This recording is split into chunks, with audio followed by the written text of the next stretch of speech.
Hey guys, this is Bruce, and welcome to another Convocourses Podcast. I'm going to be talking about plan PL controls, which is planning, the planning family.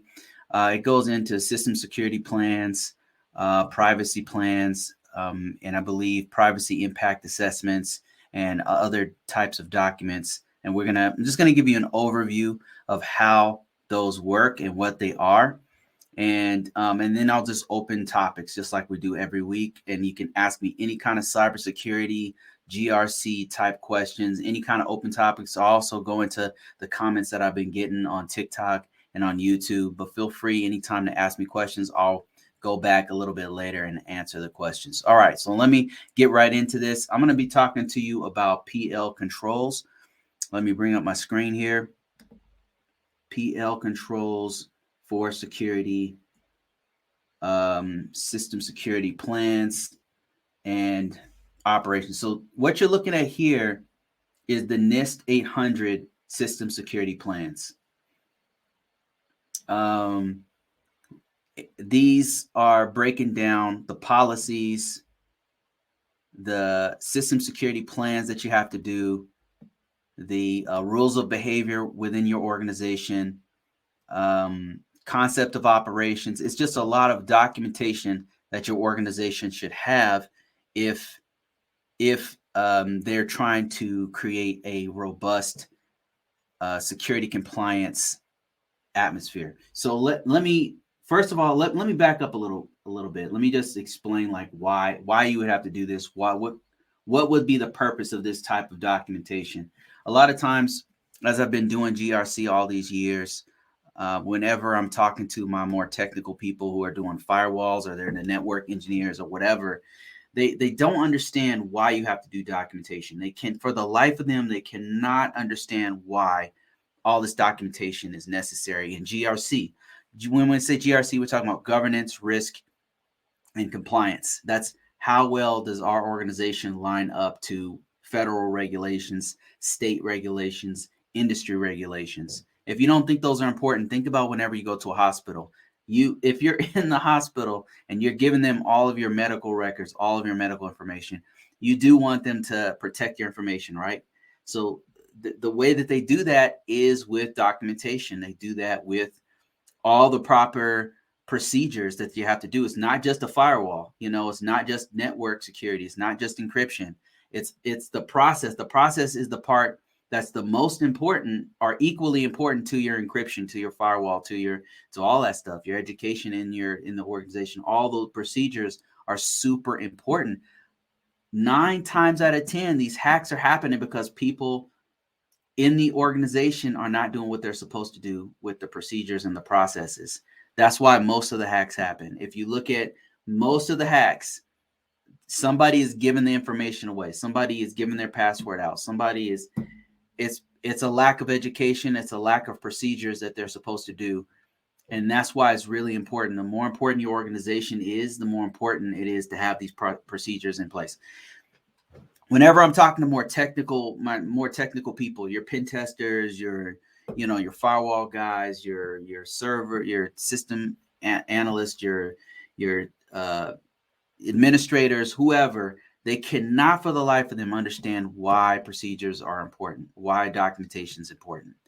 It's because the weakest link in an organization is the people. That's the reason why. And if we don't have procedures in an organization, people don't know what to do. They don't know what information, like to you, it's probably, you feel like it's obvious. Well, obviously we don't share this information. Obviously we do X, Y, and Z, but it's not obvious, especially within large organizations where you're dealing with lots of different types of information. That's why GRC, that's why policy and procedures are super important. And that's why I remain gainfully employed. Now, that being said, let's talk about some of the documentation that you have to do. Today, we're focusing on what's called PL controls. So let me switch the screen here. So these are PL controls. So let's start at the beginning. The PL controls has to have some sort of policy and procedure. Policy and procedure normally encapsulates all of the other things that you do within a control. It's simple to understand. It's not so easy to implement. It's very easy. It's very straightforward, but it's not easy to implement. The implementation of it, even the writing of it, is the difficult part. But the understanding is very straightforward. So in our policy and procedure, we're gonna talk about um, the system security plans, that a system security plan must be done. We're going to say in there that we have to have certain rules of behavior. We're going to say things like annually we conduct privacy impact assessments. Anytime a new system comes in, we're going to conduct a privacy impact assessment. Now, I'll very briefly go over what each one of these things are. So the policy is overarching, and it kind of, and I'm going to give you an example of a policy. But right now, I want to just talk about what an organization should see, what you should see in a policy. And here's the kind of language that the NIST uses. Okay, develop the organization. So they don't speak in plain English, and I don't know why they write these things like this. They're trying to write to all audiences, but it's like they try to be so broad that it loses its meaning. But I can explain what's going on here. So let's just read it word for word, what's going on, and then I'll explain the why and how and what's going on here. So this control, PL1, is referring to the policy and procedures for planning. So it says, develop, document, and disseminate to assignment, organizationally defined personnel and roles. So what they're saying here in this one is that the organization will develop, document, and disseminate or push out or publish to whoever they deem necessary that needs to hear it. That's what they're saying in this first part. And what are they going to have in there? They're going to define they're going to address the purpose of the document, the scope of the document, the roles of the document, the responsibilities. Every policy has this breakdown, just like what you're seeing here, has that exact breakdown for the federal government. Now, what are we going to have in it? What are we going to have inside of the policy? This tells you what you're going to have in the planning policy. Now, let me just kind of break this down before I go any further. You should know that most of these documents with policies, what they'll do is they'll put all of the they'll have one big umbrella policy that addresses the PL controls, which is planning, AC controls, which is access controls, AU controls, which is like audit logs, PE controls, which is physical and environmental controls. They'll usually have one big umbrella policy that kind of addresses at a high level everything. It'll say things like, our organization, in accordance with this or that law, will have a system security plan that documents all the security controls for each critical system. It'll say something like that. That's broad enough to where whatever type of organization, whatever kind of system you have, you can go ahead and put it in there, and that this policy will cover it. So that policy has to be broad. All right. When you get into procedures, that's different. Procedures is usually system specific or process specific. It's talking about a specific thing, but policies are overarching. So that's why the language in this is kind of broad. So let's keep going here with this, and we'll get into this real quick. I just want you guys to understand, like, what is a policy for planning. So the planning policy and procedures for control PL family implemented within the system and organization. The risk management strategy is an important factor to establishing the policy and procedures. All right, there you go right there. Without going any too much further, what we're saying here is that in this plan, in this policy that's addressing our PL controls, we have a breakdown. We have a breakdown of the strategy, the risk management framework strategy. Some organizations actually don't have this.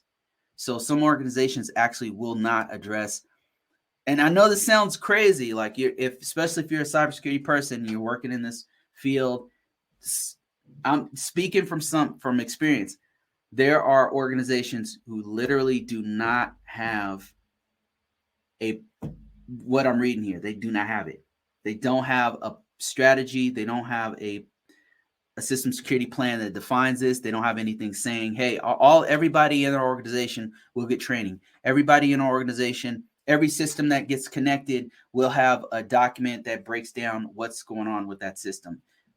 Some organizations do not have this.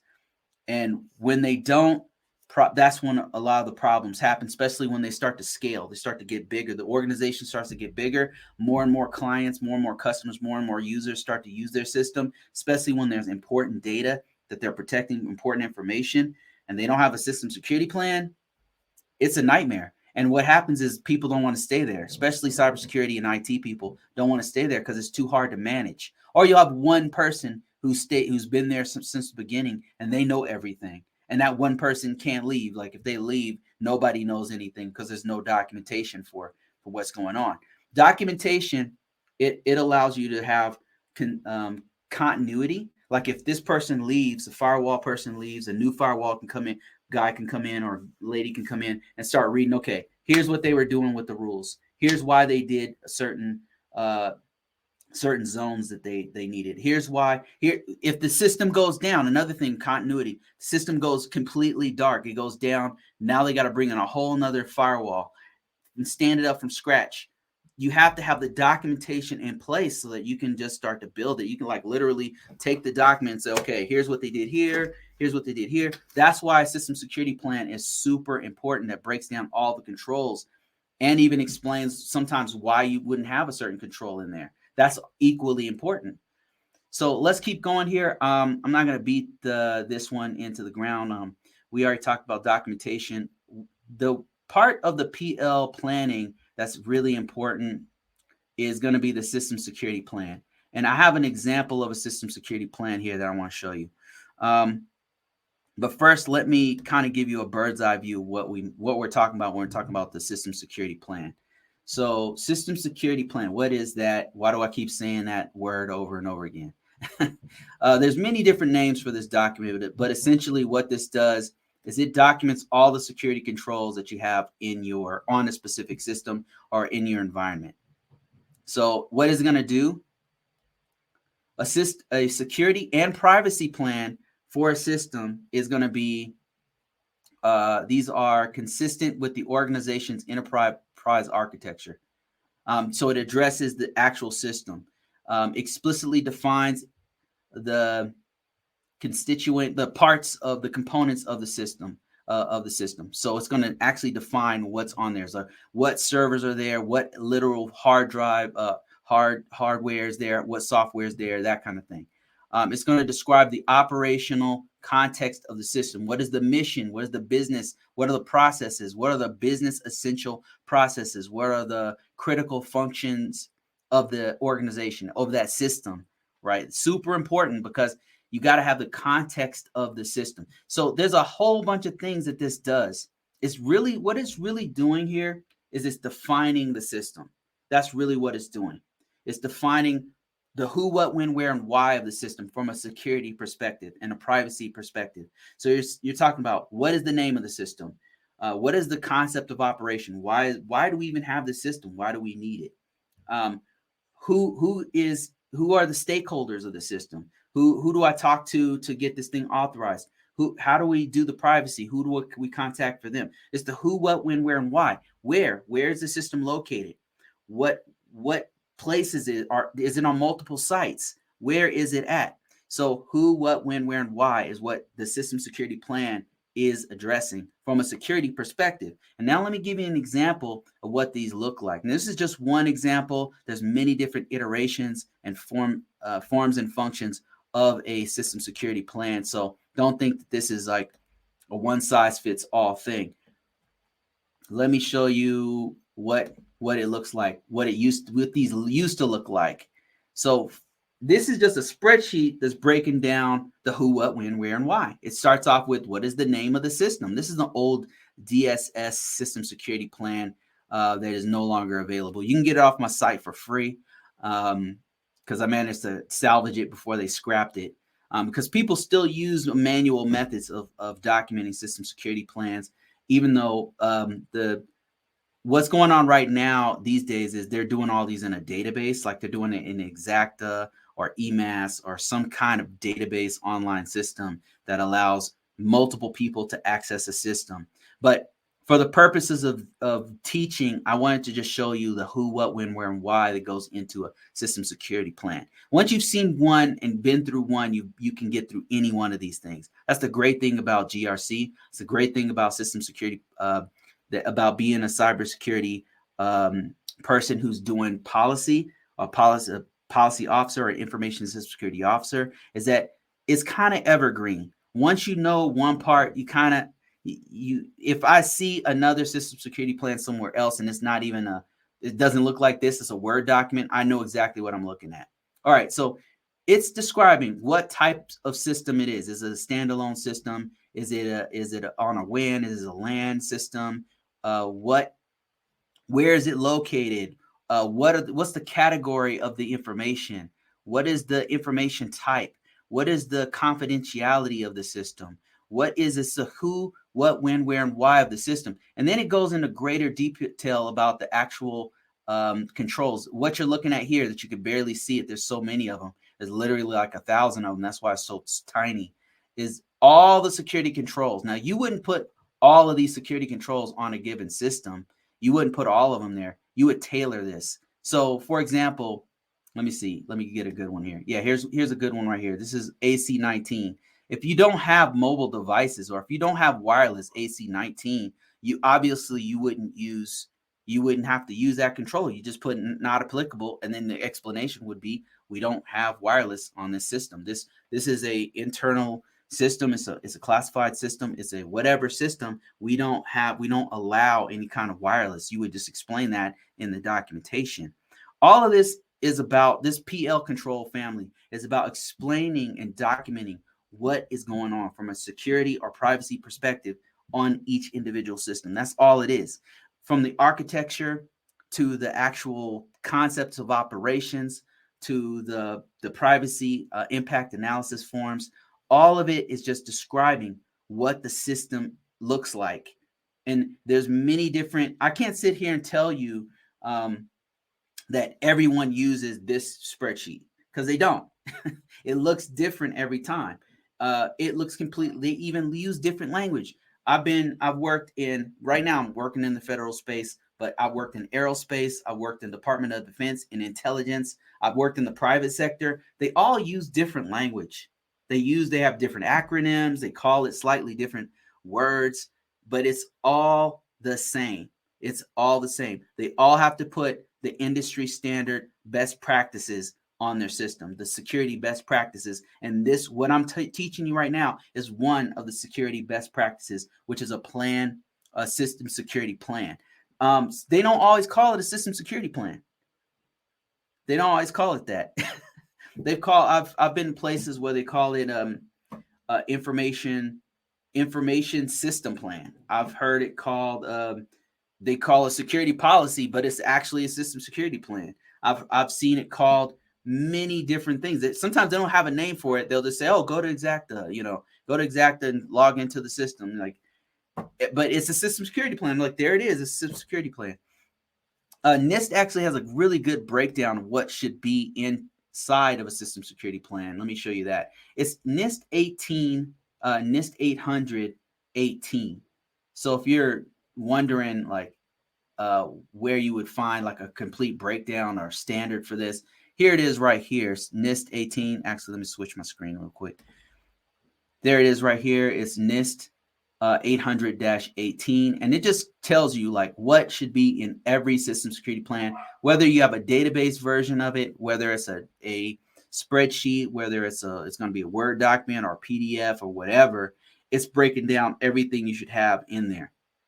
And what you're seeing here is it's going to describe who the responsible people are in it, where are the system boundaries. That's a really important one. What type of system it is. You might not have anything like a major applications or general support system or minor applications. Your organization might call it something totally different. You might have a different naming conventions for different systems that are within your environment, and that's fine. But what you need to know is a system security plan describes the who, what, when, where, and why of a given system. That's what you really need to know. If you take nothing else from this, that's what you really need to know about a system security plan. Okay, let me cover one other thing, and then I'll go to some of my comments if I have any. Let me see here. Let me go to the next part of the PL controls, because there's a lot more of them. I'm not going to cover all of them, but what I just wanted you to get an idea of what the PL controls entail, like what is going on with the PL controls. So PL, going back to the family of controls here. Let me show you guys what I'm looking at here. The PL control family is a couple other ones that what I'll do is cover the ones that are most important as a system security person, because there's some that are very kind of specialized that you don't normally have to really know unless it's pertinent to a given system. Let me see. Policy, you're always going to have to do something with that one, so that's why I covered it. And then system security plan, it's always going to be pertinent. It's always going to be something that you need to know. Updates, that kind of goes without saying, making sure you update that on a regular basis. Rules of behavior is something most of us are familiar with. If you've ever worked at any job and logged into any system at any job, whether it's retail or banking or healthcare or whatever, you'll notice that there's always a rules of behavior document. They call it a user agreement. If you've ever signed a user agreement document, that's the rules of behavior. So if you ever actually read it before you signed it, it'll say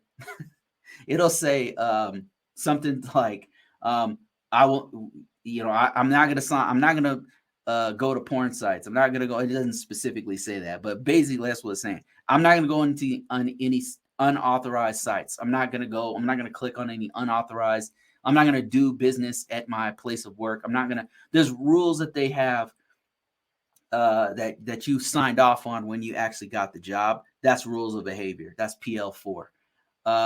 Privacy impact assessment. This one right here will come up from time to time. The rest of these are baseline selection is going to be important at some point. But this one right here, I feel like I should cover real quick from a high level.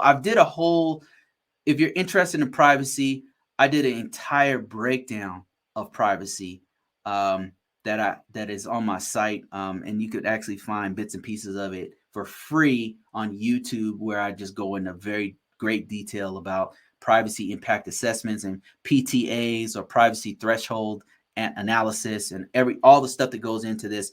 But I'm just going to give you like an overview of a privacy impact assessment real quick.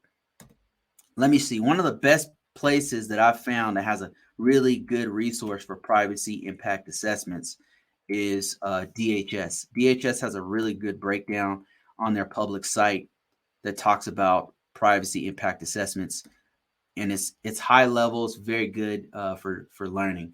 So they go into privacy here. Let me see, training. Let me see if you can follow along with me. If all I did was go to Google and type in DHS privacy. Now let me make sure I'm showing my screen here. Yep. Nope. Hold on a second. Give me a second, guys. Got too much stuff open here. Doing too many things at once. Did this thing just shut down on me? Oh, no, it didn't. Okay. I apologize. I was showing the screen the whole time. Okay. Privacy. Let me see. There's a really good breakdown that I'm looking for privacy impact assessment. Here we go. Privacy compliance. You go to privacy compliance for DHS, Department of Homeland Security, publicly available information. This is a great breakdown of the entire privacy process. PL5 is talking about this right here. Let me actually maybe make sure. Yeah, PL5. PL5 is talking about this process right here. This one part of the process, by the way.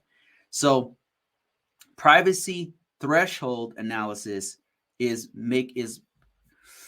what it's doing is taking a new system and saying, okay, does this system have any privacy on it? That's what we're doing with privacy threshold analysis. And if it does have privacy information, PII is what it's called. It's personally identifiable information. If it does have personally identifiable information, what are we doing with this information? um, is talked about in privacy impact analysis. But in this first part, privacy threshold is saying, okay, this new system, do we have privacy? Do we have PII? What type of PII do we have on it? So we can determine what level of security that we need. Once you determine that this system, yes, it does indeed have PII, and we know what type it is, now you're going to go into privacy impact analysis. What is the impact to an organization if this privacy data was leaked? How important is this? How critical is this privacy impact impact information? So think of it like this. You have different types of privacy, right? Of PII. So your first name, your last name, your middle initial, that is a type of PII. That's personally how people can identify you individually. Okay. That's one thing. That's one part. And that's kind of high level. I mean, most sites could have your name or whatever username that they could associate with your real name or something like that. When you get into phone numbers, okay, now you're getting a little bit deeper. Now they can link your phone number with your full name. That's a little bit deeper. Now you get into social security numbers, right? Now the impact of losing social security numbers and to be able to map that to an individual's name and their date of birth, that's huge. That's a huge impact if that data was to get out. So a privacy impact analysis, a privacy impact assessment is going to determine how much protection do we need on that PII information. If it's just a username associated with a first and last name, okay, that's there's something there. But if we have that in association with a social security number and a date of birth or whatever, okay, that has a different level of security that we need to protect. And all of that documentation is done in accordance with this particular security control, PL5. And PL5 breaks this down. Let me see if I can show you guys what I'm talking about here. PL5 is going into greater detail. And this was, let me see, this was transferred to RA8. Wow. Okay. So let's look at RA8. So, okay, let me just explain what's going on with this. So this right here, NIST 800 was recently changed from revision 4 to revision 5. And here's one of the changes that happened was that they moved PL5 to RA8. And I actually should have known that. So my bad. So let me just show you the PL since we're already talking about PIA stuff. So let me go back. If you guys want to follow along, if you're wondering like what site I'm on that has all this information, it's in the link. I put it actually in the link in the description on YouTube. If you're following along, would be there. All this stuff is online. You could download the entire every single one of these controls. It breaks everything down in great detail. Let me go to RA. Okay, here are every one of the controls, of which there's hundreds broken down. And once you break each one of these down, it's like literally over 1,000. So RA. Okay, so RA controls. If you want to go to the individual families of controls, it breaks down further. Here's PIA right here that they recently changed from PL. This breaks down what you see in a privacy impact assessment. Everything that you need to actually do this work is all in these documents. The wording is crazy, but if you have the patience to do this, it's all there. Somebody asked me, and I'm going to go to questions here. Somebody asked me, where do you find examples of your SSP? Actually, if you're interested in getting examples, it's on Convocourses.com where I put these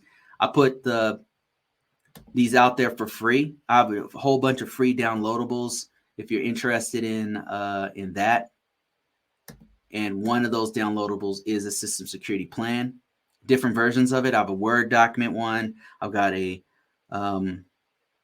spreadsheet version of it in different forms. So let me show you what I'm talking about here. So if you go to, here it is right here. It's called NIST 800 templates. And so many people are downloading this. Maybe I should charge for it. So here it is right here. If you're interested, go to Convocourses, go to all courses, and then search for NIST 800 templates. It looks like this. It's got some downloadables. You download everything here. And here's one example of a system security plan right here. I've got the word one is a lot more easy to understand, but I also have the actual. And if you're actually trying to learn this stuff, I would highly recommend my book, Convocourses. Go to, if it's on Amazon, actually.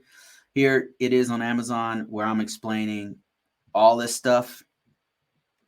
Here's right here. If you're interested in it, just type in NIST 800 security. It's also in my link in bio.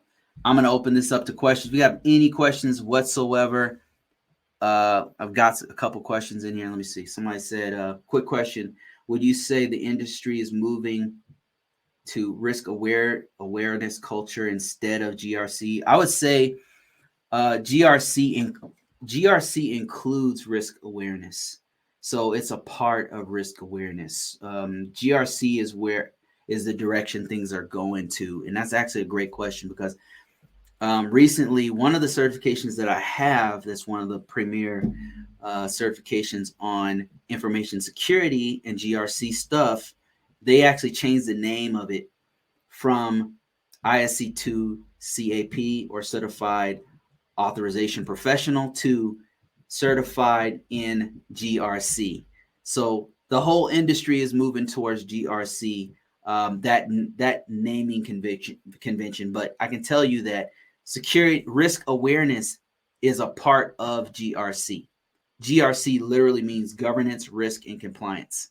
So risk includes risk responses that the organization has to do, risk awareness that the organization has to have, risk scoring, there's risk management. All of those things are encompassed in the risk part of GRC. So let me see if there's any other questions here. And speaking of that, let me show you guys like the recent change. If you're interested in doing a GRC type certification, CAP is one of the ones I have, and I would highly recommend it. It's a pretty good certification for this field. But ISC2 squared CAP recently sent me an email. I just accidentally went to somebody's website here. Here is, okay, let me show you guys what I'm talking about. If you're interested in this, I get a lot of people asking questions about certifications, so figure I should talk about it a little bit. This is CAP, the CAP certification. It's focused on the stuff I was just teaching you, like all of the security controls, specifically with the NIST security controls, NIST risk management framework, specifically 800 family. This right here is what I was teaching you just now. Like if you guys have, whoever's been like listening this whole time, part of what I was teaching you is this right here. So this certification is now changing to this GRC, governance, risk, and compliance. And my thinking on this is that they're doing this because it's a marketing thing. ISC2 is really smart about marketing their certifications. They're smart about how they name the certifications. They're smart about how they market, and they go to the main players. They market directly to the government, directly to a specific industry as a whole, and they got a lot of B2B business because of that. And I think that it's just a marketing thing. And I actually, it's really good because a lot of times people don't know what the CAP is. In other industries, they don't know what ISC2 CAP is, and I am what they're looking for, because they're looking for a person who knows the NIST 800 family and how the risk management framework works, but they don't know that ISC2 CAP has anything to do with risk. So yeah, I think it's a great move of what they're doing. And I see people trying to join me on TikTok, but the last time I let somebody join, it was chaos. So I'm I'm hesitant to do that just yet. Maybe one of these days I'll start doing the lives. Let me see. Let me see if I got any other questions or any other things going on. I did have a question about where to find the downloadables I've been talking about. If you're interested in finding the downloadables, Raquel, then just go to convocourses.com and search for NIST 800 templates. It's going to look a little something like this.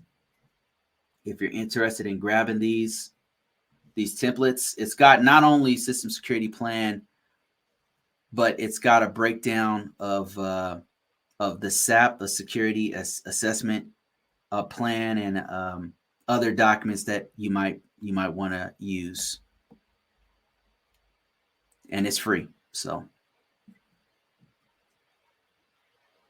let me see if there's any other questions, and I think I'll answer some. Since there's not a lot of questions, what I want to do is I want to answer some questions. I've been pretty busy.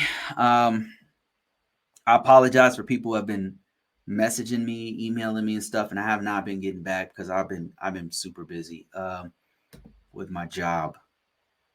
Let me see. Recently got a job here, so starting to get more busy. I can't just do lives out of nowhere and just do nothing but my business.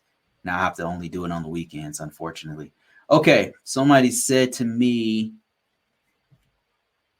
let me switch the screen so you guys can see what I see here on TikTok. If you happen to still be following along, if not, no big deal. You know, I'm recording this, so I'm gonna repost all this in little bite-sized pieces at some point. Okay, so somebody asked me, on average, do you think information system security jobs pay more than analyst positions? That's the question. So I can answer this question. It depends on the position. It depends on location. Salary, what you'll notice is that salary really depends on the location. Location depends on the position itself. Those are the main two things. And of course, your skill set, what you bring to the table. But the main two things, location. For example, in Omaha, Nebraska, or Wisconsin, they're going to pay a lot less than, say, somebody on the East Coast. In Maryland, D.C. area pays a lot more. And I can give you an example of some jobs. So if we go to, here's what we'll do.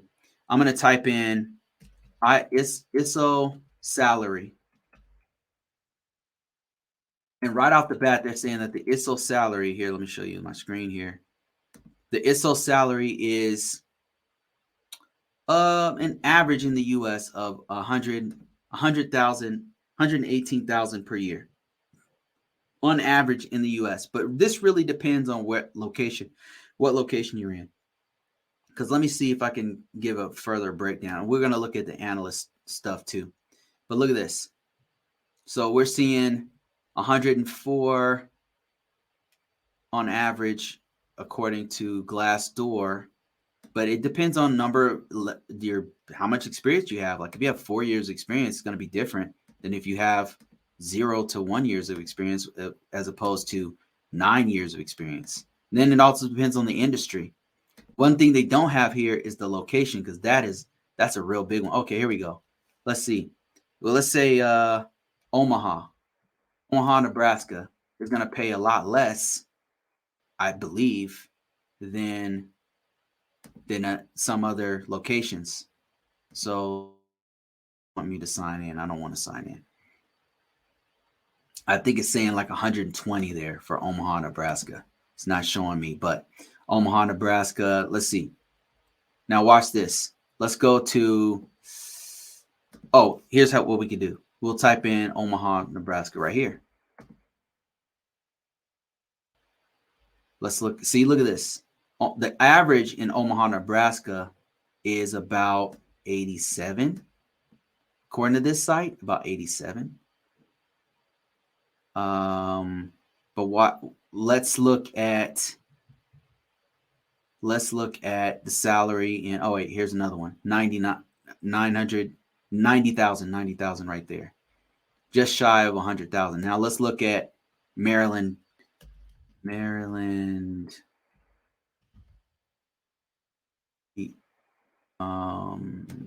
a Y here. Maryland. So Maryland, you're making a little bit more in Maryland. On average. So location really matters when you're talking about price.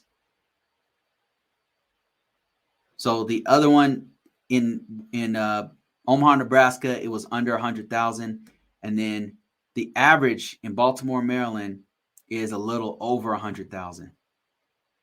Baltimore, Maryland. Now let's look at the real question was a cybersecurity analyst versus an ISO. Let's look at this. Cybersecurity analyst salary in Maryland. It's about 100,000, a little over 100. So it's looking like the ISO is more on average, even in Maryland. So this is Maryland. Even it's going as low as $67K per year, but it really depends on the position. Because look at this one. This one's up to 159,000 a year, which is not bad. It's kind of in the same ballpark, but an ISO is making a little bit more overall, I'd say, in Maryland. And let's look at Omaha, Nebraska, or just anywhere in Nebraska. Location really matters. I mean, look at this. It's a lot less. So to answer the question, I can answer the question like just looking at the data, we can clearly see that ISOs are getting paid a lot, or getting paid more on average than your average ISO is making more than your average cybersecurity analyst. But that's not to say that an analyst can't make more. It depends on the job and location, I'd say. So that's how I'd answer that one. Let me see if I have another question. Let me see if there's any other questions, and I'll look at TikTok too. Let me see. Okay, talking about scammers. Scammers, man, that's a popular one. Oh, okay, here's one. Somebody commented on. Where is it? I just missed it. Emotional intelligence. Okay. Thank you for being transparent on emotional intelligence and speaking out on various personalities. Yeah. So this is something I talk about quite often about cybersecurity, is that cybersecurity takes a certain level of emotional intelligence that that some IT professionals don't have. A lot of the people in IT, no offense, they're not very personable. They're not smart emotionally. I know it sounds like a crazy foo-foo thing, but it's absolutely real. It is absolutely real. I'll give you a story about it. When I was in the military, I was doing IT, and I got stationed in somewhere in the Middle East. It was called Prince Sultan Air Base at the time. It no longer exists. But we had to set up this network. We had like 4 networks. We had like a NATO network, and then like a secret network, and then like whatever network. And we had this cluster F of networks that didn't work properly because somebody didn't configure them correctly. Because they didn't configure them correctly, we would have congestion. We would have routing issues where the data is going in a circle. You have just all kinds of security issues, all kinds of issues, like stuff I don't even feel comfortable talking about, even though the base no longer exists and that network's gone. There was one dude who came in from Washington, because we had people who were like reservists come in. I don't know if he was a reservist or if he was active duty, but this dude was the smartest person I'd ever seen at that point on routers. This dude, he could set up routing tables. He could set up routing protocols. He like that stuff gets really complicated. If you've ever done network engineering, it gets really complicated. This dude knew how to do subnetting. This said we didn't know how. Like there was only like 3 people at the time who knew how to do any of that stuff, and this dude knew how to do it. He knew how to do everything on a router, and he was the only one. So our at the time, our chief, who was like a lieutenant, he was like, okay, hey, I want you to teach everybody how to do these basic tasks. I swear to you, this man, this brilliant man, could not for the life of him teach anybody anything. For him, it was, he just knew it, but he could not teach it. He could not explain what he knew. And he just knew how to do it. And as brilliant as he was, he just could not teach. And I thought it was him. I was like, this guy, something's wrong with this guy.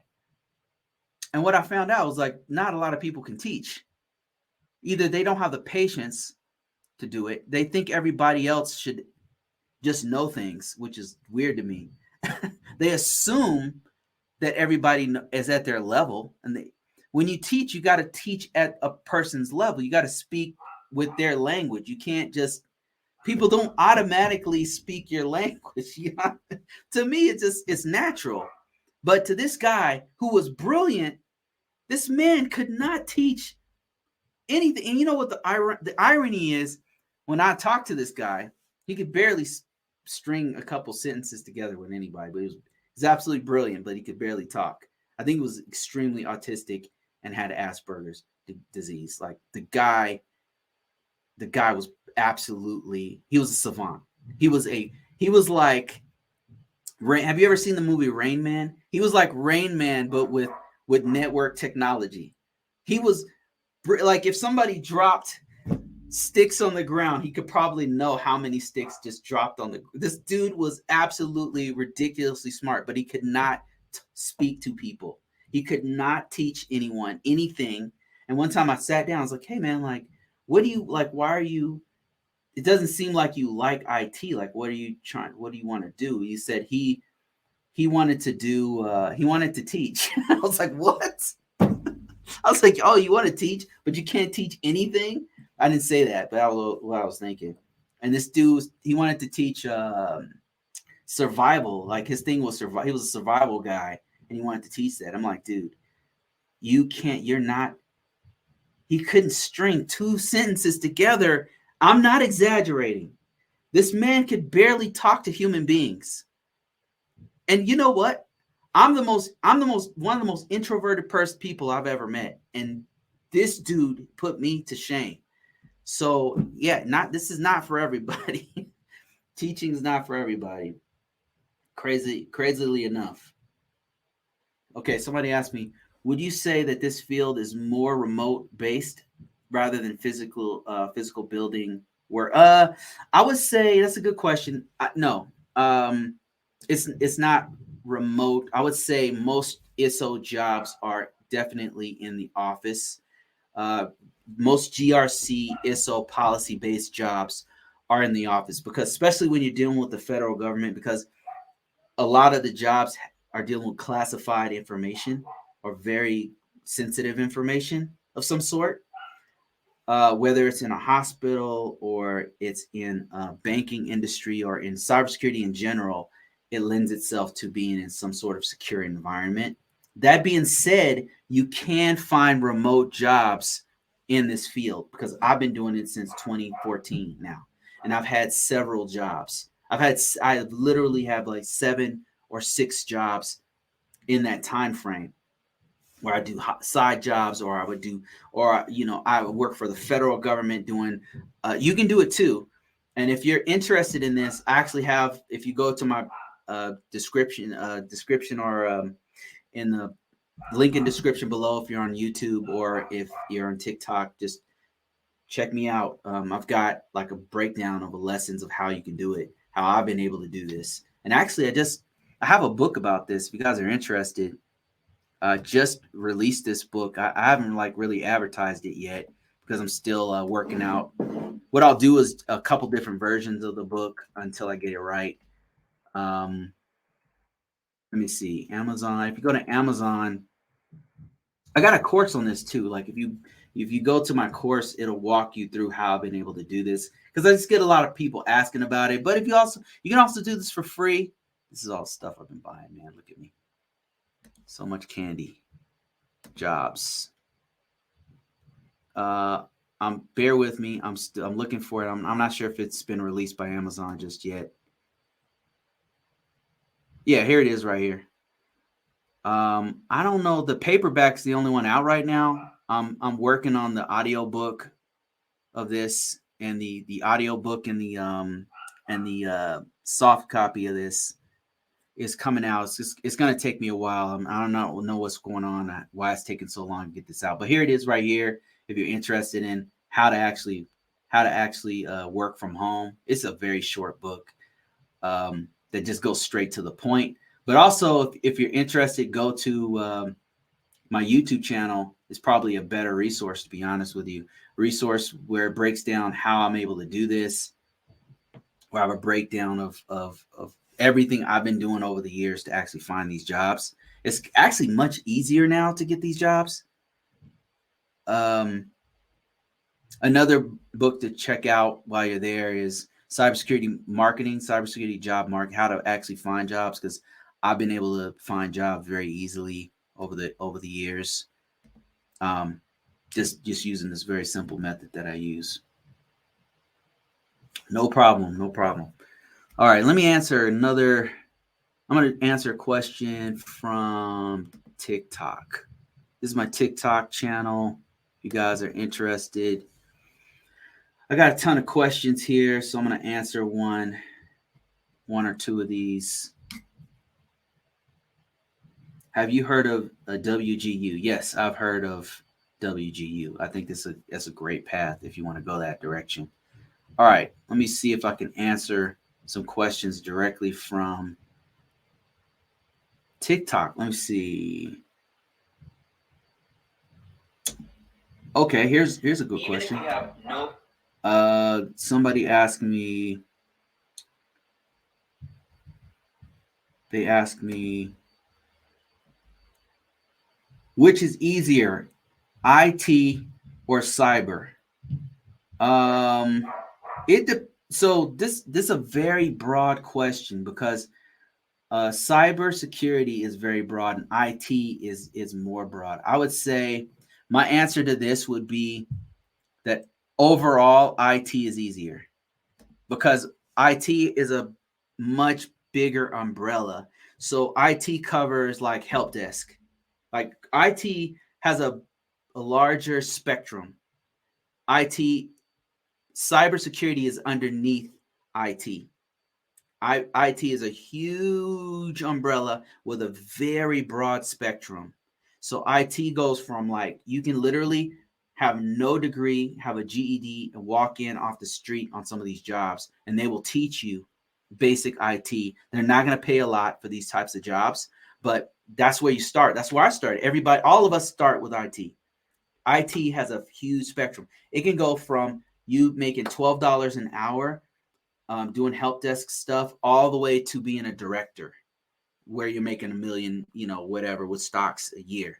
IT is huge. So I would say overall IT, its spectrum allows you to start. It can be much easier because you can just do basic help desk type stuff.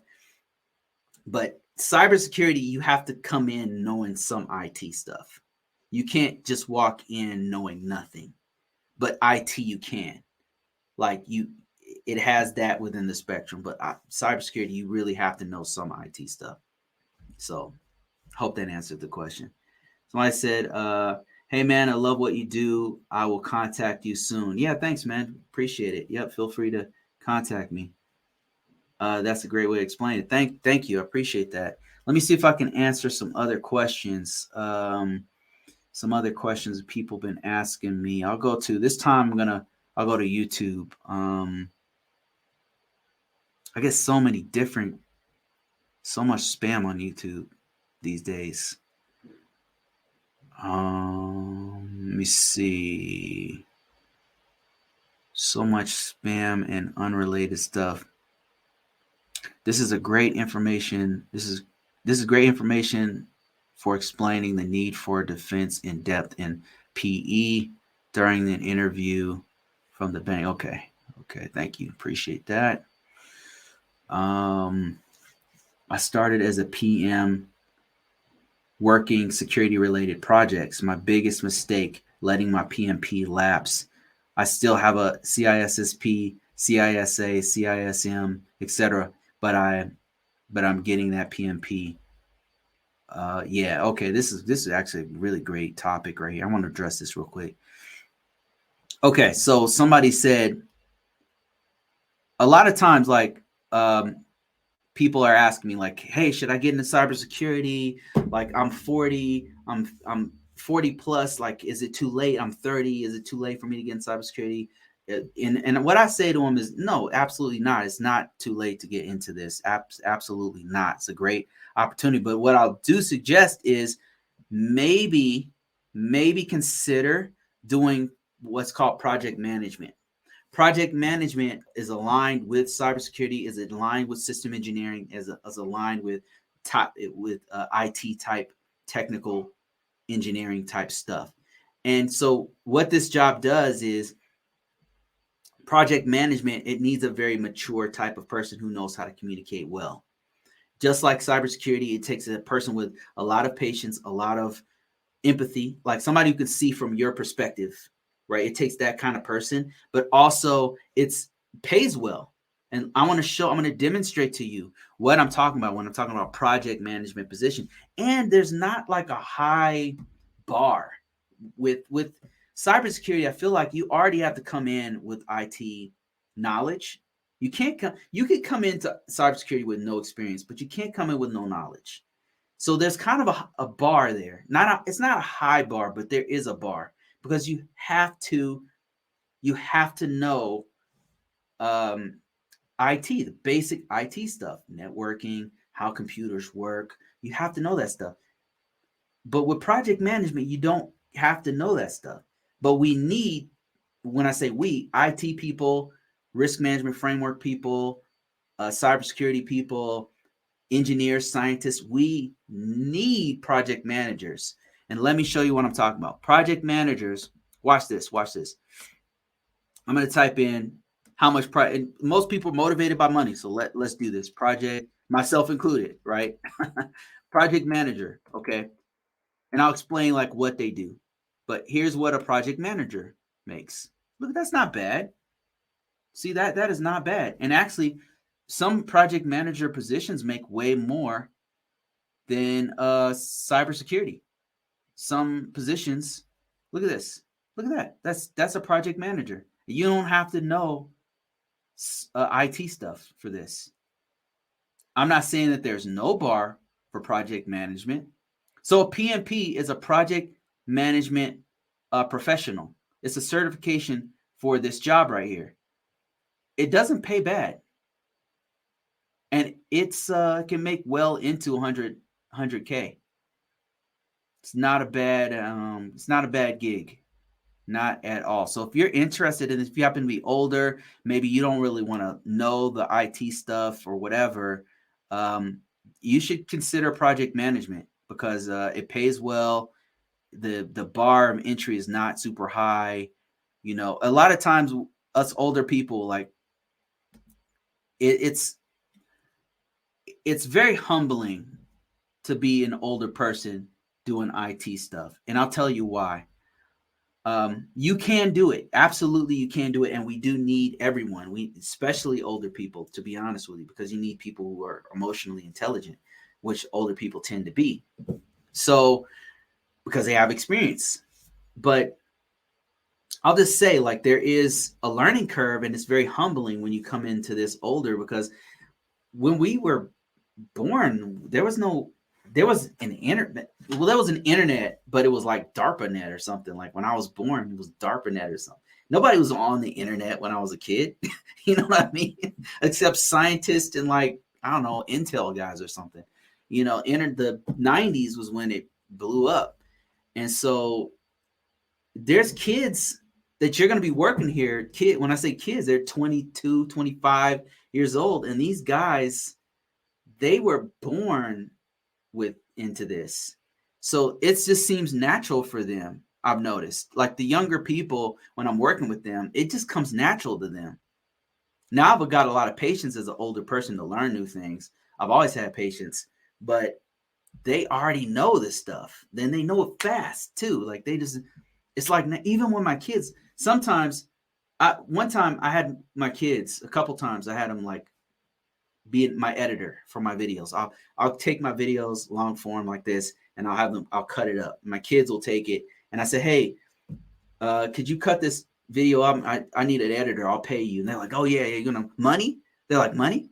Okay, I was like, yeah, sure, So I was trying to teach them how to use like Premiere, Adobe Premiere, and they instantly knew how to do it. I'm like, this took me literally weeks and months to learn it, and they knew it immediately. Like as I was showing them how to do it, oh, here's the cut tool. As soon as I showed them like what the cut tool was and like how to delete and add things, they were like, okay, got it. I'm like, what the like what? Gen Z, like, and millennials, like they naturally know how to do this stuff. Whereas like for me, none of this stuff is natural to me. But for them, they just know it, man. So there's a learning curve, so it's very humbling for an older person to learn this. I'm not saying you can't. I mean, I'm older and I learned it. So if I could do it, you could definitely do it. Okay, let me see. What if you're an introverted type? For work? Okay, how did you get into cybersecurity, and what if you're an introverted type? Okay, it's a great question for me because I'm an introvert. How did I get into cybersecurity? Baptized by fire, man. So I was in the military, and I cross-trained from physical security. I was a security forces member. I was a MP. I was a security police officer. And I did that for like 5 years. And while I was there, I learned security, physical security, which is not too much different. The concepts are similar to cybersecurity. So it helped me a little bit in the overall concept of security. I understood the importance of protecting the data and why you want to control access and things like that. And actually, physical security is a part of cybersecurity. But so that part I got. But when I was in physical security, they forced us to learn public speaking. They forced us by making us do it. So over and over again in front of a crowd. So they would put us on a stage in front of all of our peers, in front of all of our coworkers, and say, okay, speak. They give us like a of course, we'd have like a couple paragraphs we're supposed to memorize, and we're supposed to go in front of everybody, and then we're supposed to present it. And they would just make us do it over and over again until you got it. And the first time I did it, I was 19 years old and I froze. And everyone laughed. They laughed me off the face of the earth because it was the military and they don't give a shit about your feelings. And then I went down, sat down, and then didn't cry, but I wanted to. And my supervisor at the time, she was a hard-nosed, gorgeous staff sergeant, and she just kind of patted me on the shoulders like, hey, what happened up there? She was very caring. But how did I do it? Baptized by fire. I just did it over and over again until like this. I'm so introverted. Like this right here is not natural for me. Speaking in front of people like this is not natural. I just had to do it over and over again. And I credit the military to just, sometimes you just got to throw some cold water on yourself and keep going. You got to keep doing it until you're good at it. And you're going to fall on your face from time to time, but that's life. But if you want to get good at something, you just got to keep doing it over and over and over again until you get it right. And you can't be discouraged. well, you can be discouraged, but you got to keep going. You got to keep going over and over again until you get it. And as an introvert, as a fellow introvert, I can tell you it's not easy when you start. You have all the self-doubt, and your own mind is going to attack you, but you have to just force yourself to do it. And cybersecurity, a lot of the jobs, the GRC stuff that I do, compliance, this stuff right here that's evergreen, that pays really well, you're gonna have to talk to people. Now, if you're a cybersecurity guy who's a firewall admin, you might not have to talk to as many people. If you're a network security guy, you might not have to talk to that many people. If you're like hands-on doing stuff, if you're a pen tester, if you're a cybersecurity analyst, though, those guys don't really talk to many people. I did some of those jobs. I was a network engineer for a bit. I was a field tech for a bit. I did firewall stuff. I've done a few of those jobs, and you don't really have to talk. You don't have to do meetings. You don't have to interface with many people. It's easier in that respect, but it's constantly changing. So there's pros and cons with everything. Let me see. Somebody said you have to have some level of knowledge. You didn't necessarily have to have a degree or bachelor's degree. Yeah, that's right. That's right. You don't have to have experience. You don't have to have a degree necessarily, but you do have to have IT knowledge to get into cybersecurity. Nobody's exempt from having IT knowledge. If you're doing like in the very beginning, if you're doing straight up IT and you're doing help desk stuff, you can do. You don't have to have anything. Like you can walk in some jobs where they'll teach you. You're an apprentice and they'll teach you everything you need to know, and you can slowly build up and get your certifications or go for a degree or whatever. Now, is it better to have one? Yeah. How do you feel about A+, Security Plus, and Network Plus? I have all of these certifications. I'm the right person to ask this. How do I feel? The question is, how do I feel about the CompTIA, A+, Security Plus, and Network Plus? So A+ is awesome. A+ is a really good first certification. First, is really good at teaching, like the breakdown of what you need to know is there. A+ is good, and it's marketable. Like I've been noticing a lot of IT people on YouTube and on TikTok saying, don't get the CompTIA. It sucks. Don't get CompTIA A+. It sucks. That was my first certification. That certification is dope. It taught me the basics of what I needed to know. It was not an easy certification because I had to know all the terminology and all that stuff. It's a dope first certification. It's really good to like start. Security Plus is really good. After you get the A+, I would highly encourage you to get the Security Plus. A+, Security Plus. Security Plus is really marketable. If you can go straight for the Security Plus, do that. But if you can't, I believe there might be some prerequisites to get into even doing the Security Plus. But if you can do it, like if you already have a little bit of IT experience, if you like feel like you can pick it up really fast, go straight for the Security Plus if you can. But if you can't, if you're starting off from scratch, A+ first, then Security Plus. Network Plus. I have a Network Plus.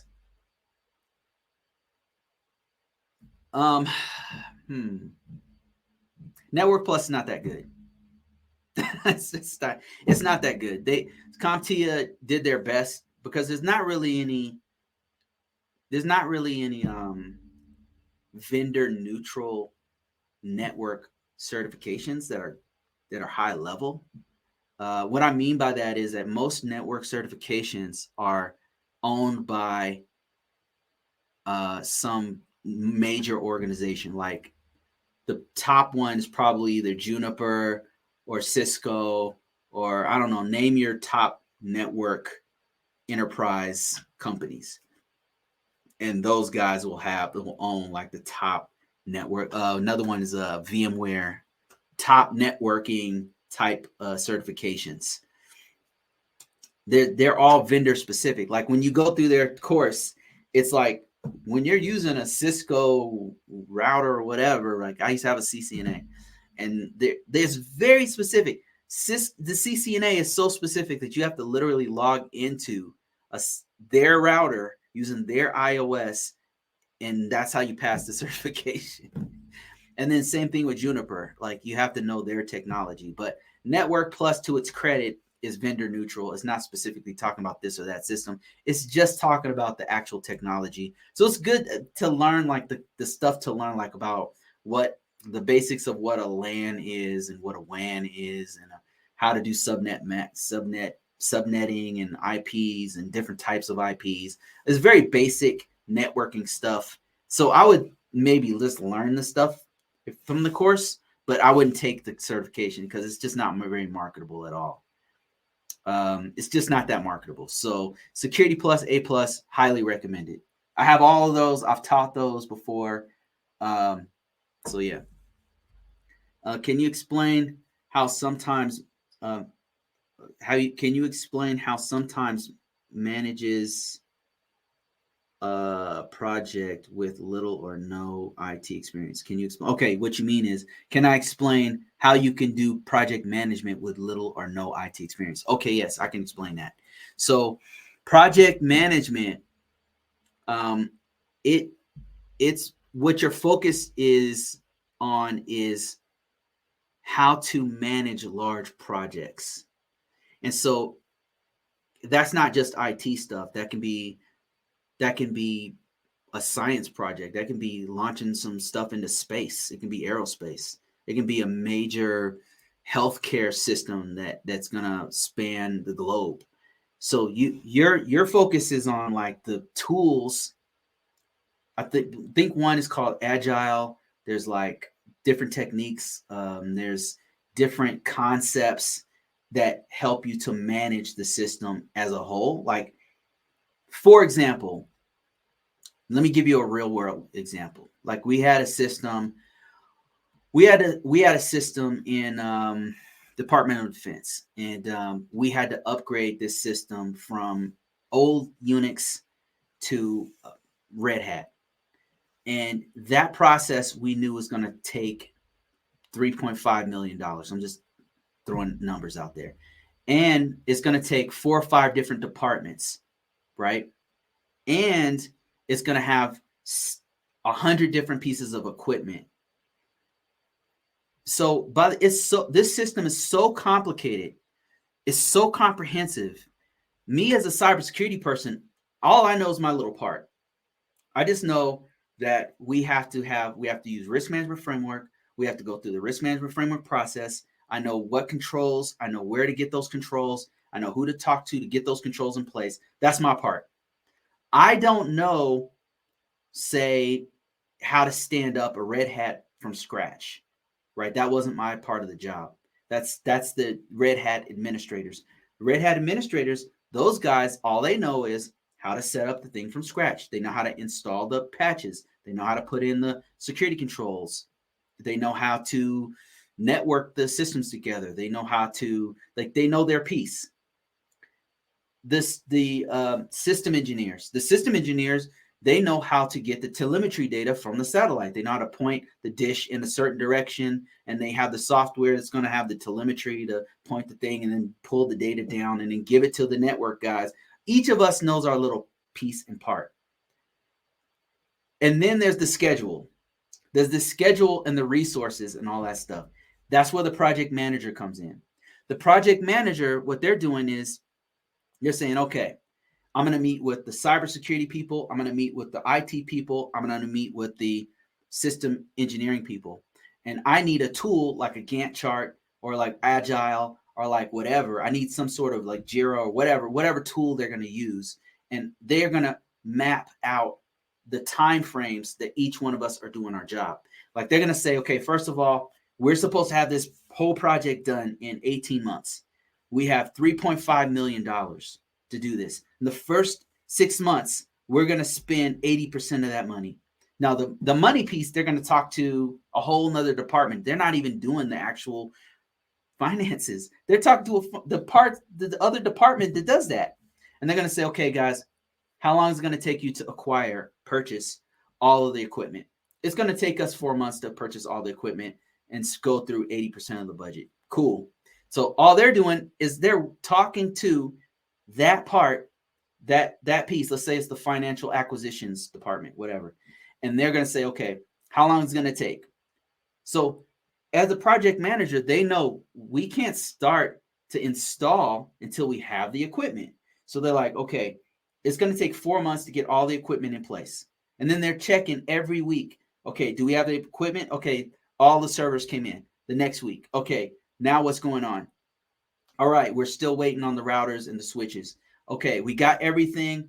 We're ready to install. Now they're going to go talk to the IT department, the system administrators who do Red Hat, and they're going to say, okay, how long is it going to take you guys to install? First of all, what do you guys need to do? And then the system administrator is going to say, okay, it's going to be broken down into 4 parts. The first part is we have to put this stuff in racks. That's going to, and then the project managers go, okay, how long is that going to take? It's going to take us 2 days to do that because we got 20 different pieces of equipment. Okay, now what's the next piece? All right, after we rack it, we've got to put all the, configure it and put all the passwords in, whatever. And then we've got to put the network IPs in. We got to go get the network. How long is that each one of those things going to take? So the project manager is going to put each one of those things in. They're going to say, okay, first we got to put this. They're going to rack the systems. That's going to take 2 days. Then they've got to configure all the IPs on it. That's going to take 3 days. And then they've got to get the IP addresses from this other department. That usually takes a week. Now that we have the IP addresses, we got to put all the network subnets in, and then we got to test it. All of this stuff's going to take us 3 months to do. All the systems set up. Once all that stuff's done, then they go to the next department. So you kind of get the idea. They don't have to know how to do the finances for the system when they're talking to the acquisition department. They don't have to know the IT part. They don't have to know how to install Red Hat. They just need to know, they need to talk to the Red Hat guys and then get a breakdown of all the things they need to do. They don't need to know my piece, which is cybersecurity. They just need to work with us and know the tools to actually map all this stuff and know what what's called dependencies are. Because if my part of cybersecurity is dependent on this other person's getting done, then they have to put all of this stuff in the spreadsheet or into some kind of a database or something. That's why project managers don't have to really know technology. Let me see. I got some other questions here. Are there some positions that are not required, that don't require a clearance? Yes. Yeah, there's quite a few cybersecurity. If you're talking about cybersecurity, yes. So not all cybersecurity requires a clearance. So, for example, the last job I was in I was working for Verizon, and they didn't require a clearance. So I did have to have a public trust, which is not a clearance. A public trust is like a background check that makes sure that you don't have any major criminal activity. Like, you don't want somebody who was a bank robber working for a bank. You know what I mean? Like, a bank's not going to want somebody who robbed 4 different banks and has been in prison for robbing banks. You know what I mean? Does that make sense? So there's a background check that's required for a public trust. But yes, there are positions. It is a misconception that all cybersecurity jobs have to have a security clearance. It's security clearance. It shouldn't be called a security clearance because it's a clearance, but it's not necessarily just security. So a security clearance and cybersecurity are 2 different things. Let me see. Another question is, IT is perfect for introverts. Can literally sit with your earbuds on, do your job, and be left alone. Yeah, true. Depends on the position. Absolutely true. All the government jobs that I have had to have a clearance. Government jobs. That's a great point. So most government jobs are going to have some sort of a clearance, but like I said, I've had jobs where I just had a public trust working for the government and I didn't have a clearance. Public trust is not a clearance. Like, it's lumped into security secret clearances or whatever, but it's not actually a clearance. You do have to have a background check for it. Should I learn this skill? Yes. Public speaking is a skill. Yes, it is. I'm thinking of what to use my 9/11 on. Let me see. Let me see. Wow, I'm getting a lot of messages on TikTok. Let me see. More questions here. Getting a clearance. Getting a clearance, they really do check everything. Yeah, they absolutely check everything. Depending on the level of clearance, it can go pretty deep. Let me see here.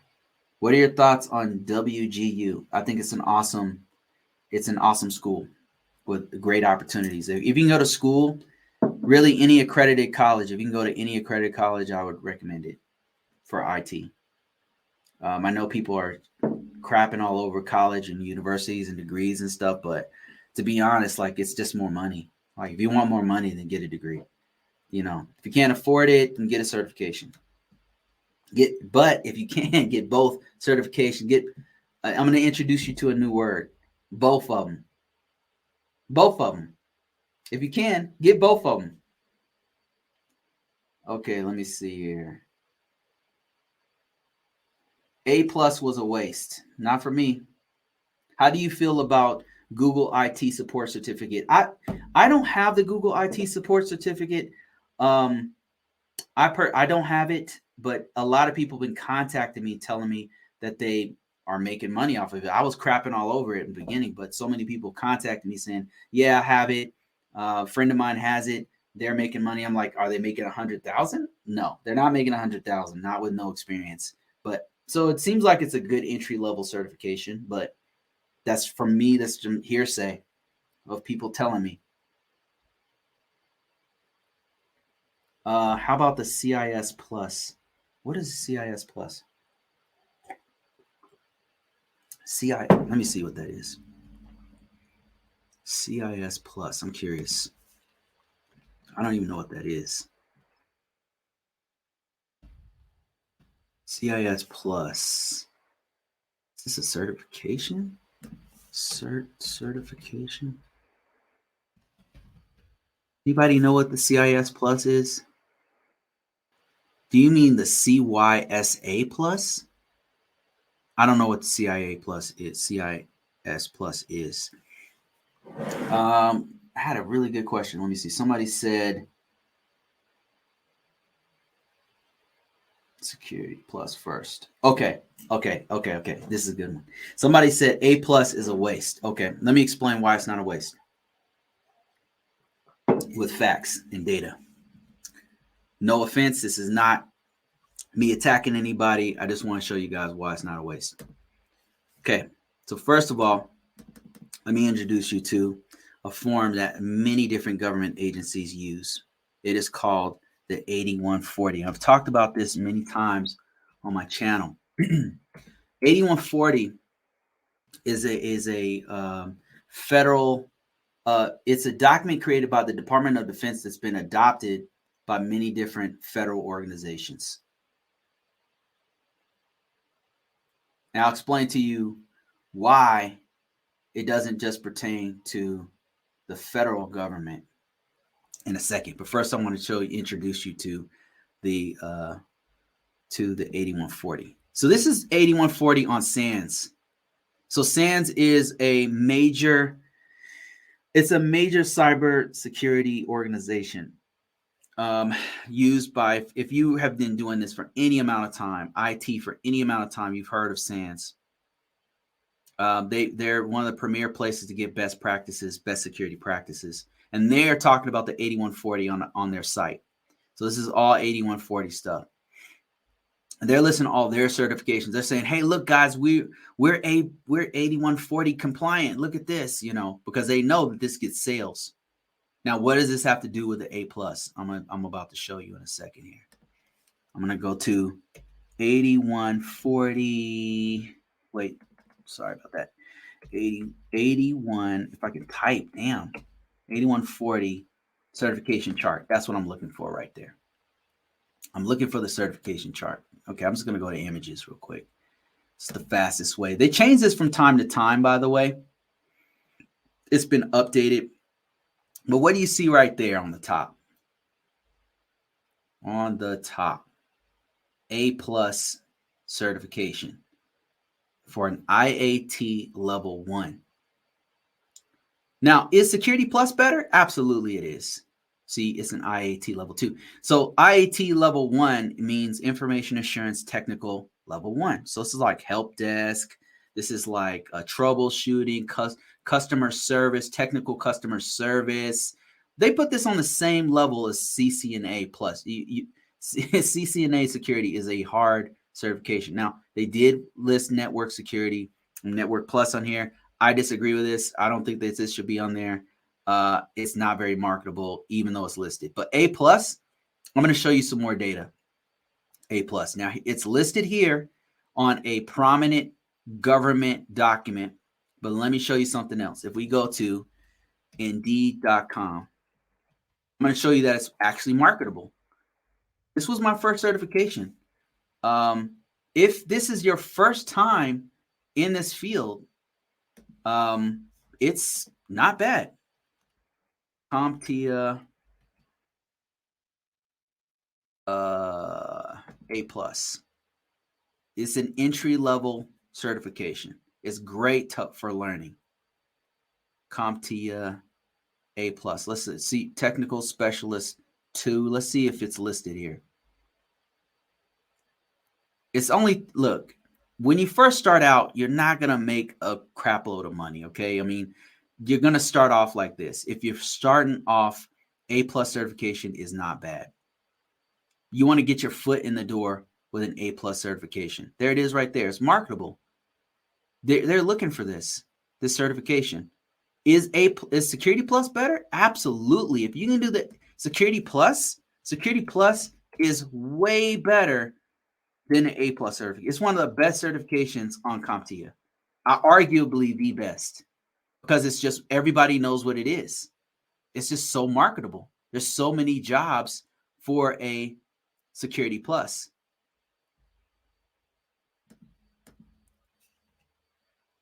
And actually, let me see. Let's type in CompTIA A. See, entry level. It's an entry level certification. Great for a first start. Security Plus. See how many jobs are out there for this one. Yeah, I mean, it's just a hot certification. I mean, it's just fire. A lot of people. What this means is many employers, many technical recruiters and employers are looking for somebody with a Security Plus. That's what that means. As a matter of fact, there's 67,000 jobs looking for an A+ certificate. It's fire. This is a great certification. Whereas A+, not as marketable. Not as marketable. Only 9,000 jobs looking for this one. Whoops. I just gave away my whole email address there.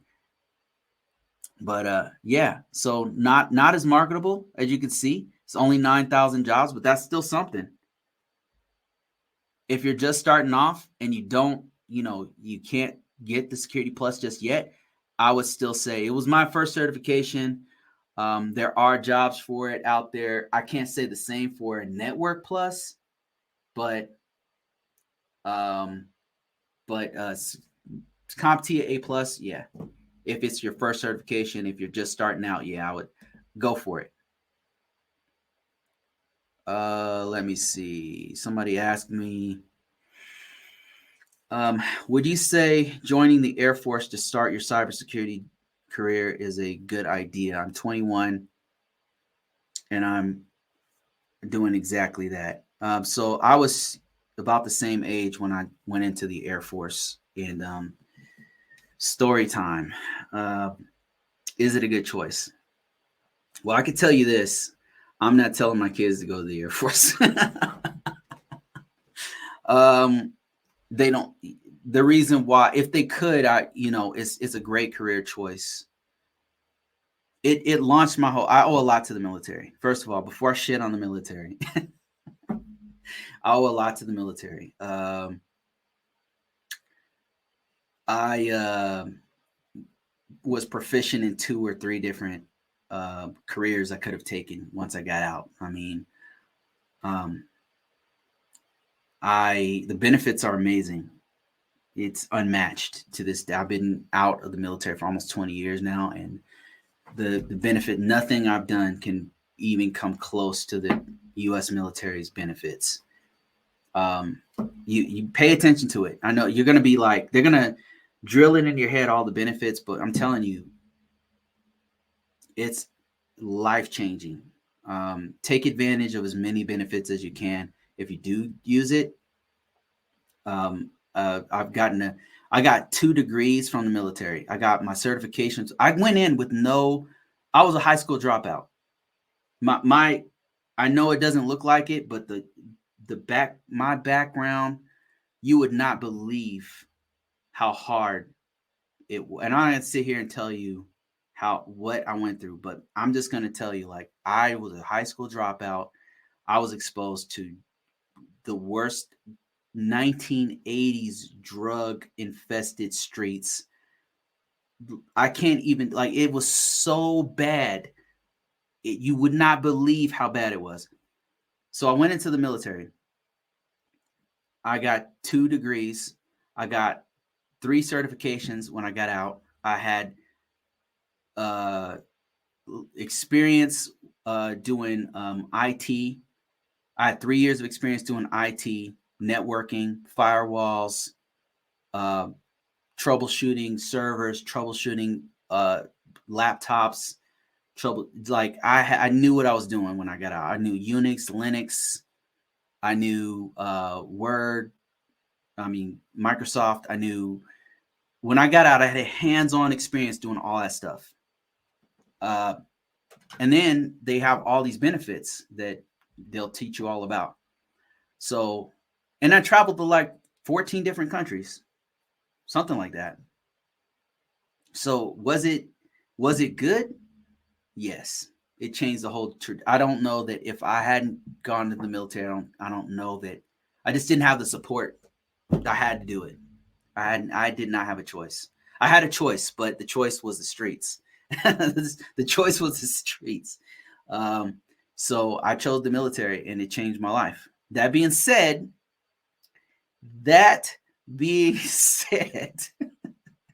I went to 2 different war zones. My life was in peril more than once.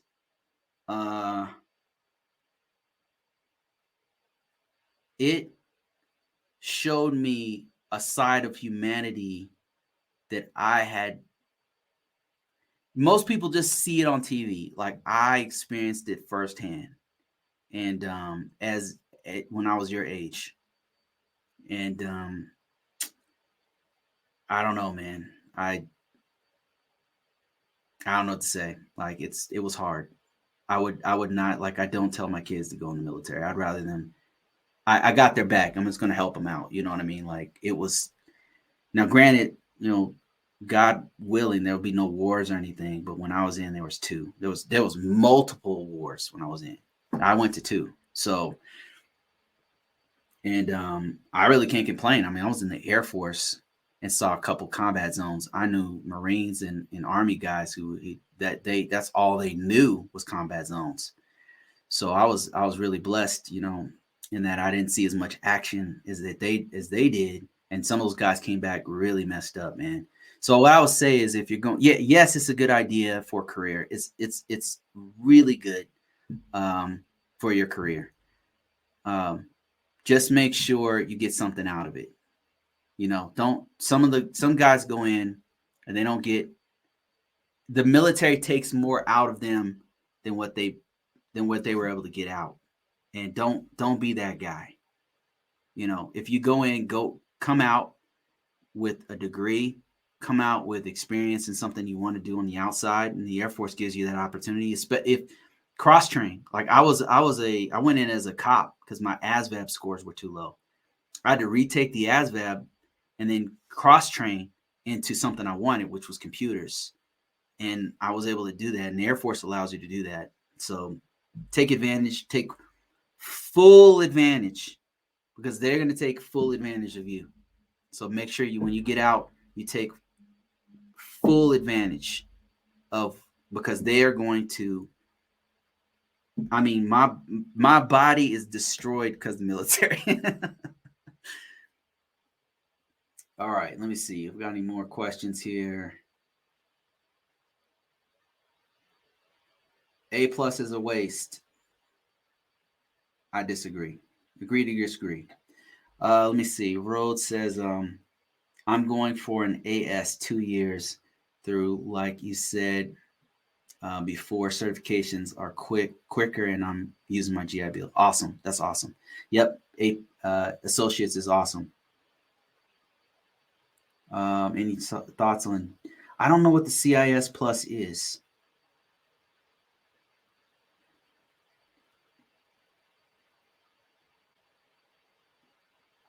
What is the best? Large companies or government use? Large companies and government use Oracle. Okay, I don't know it all depends on what people like. Okay. Most government workers will retire on Friday and be a contractor on Monday doing the same job for more money. That's true. Who here is currently working in IT? There's a lot of people here working IT. Do you think that there is a demand for all positions or only certain ones? There's a huge demand. I can only speak to what I know. I could tell you there's a huge demand for cybersecurity.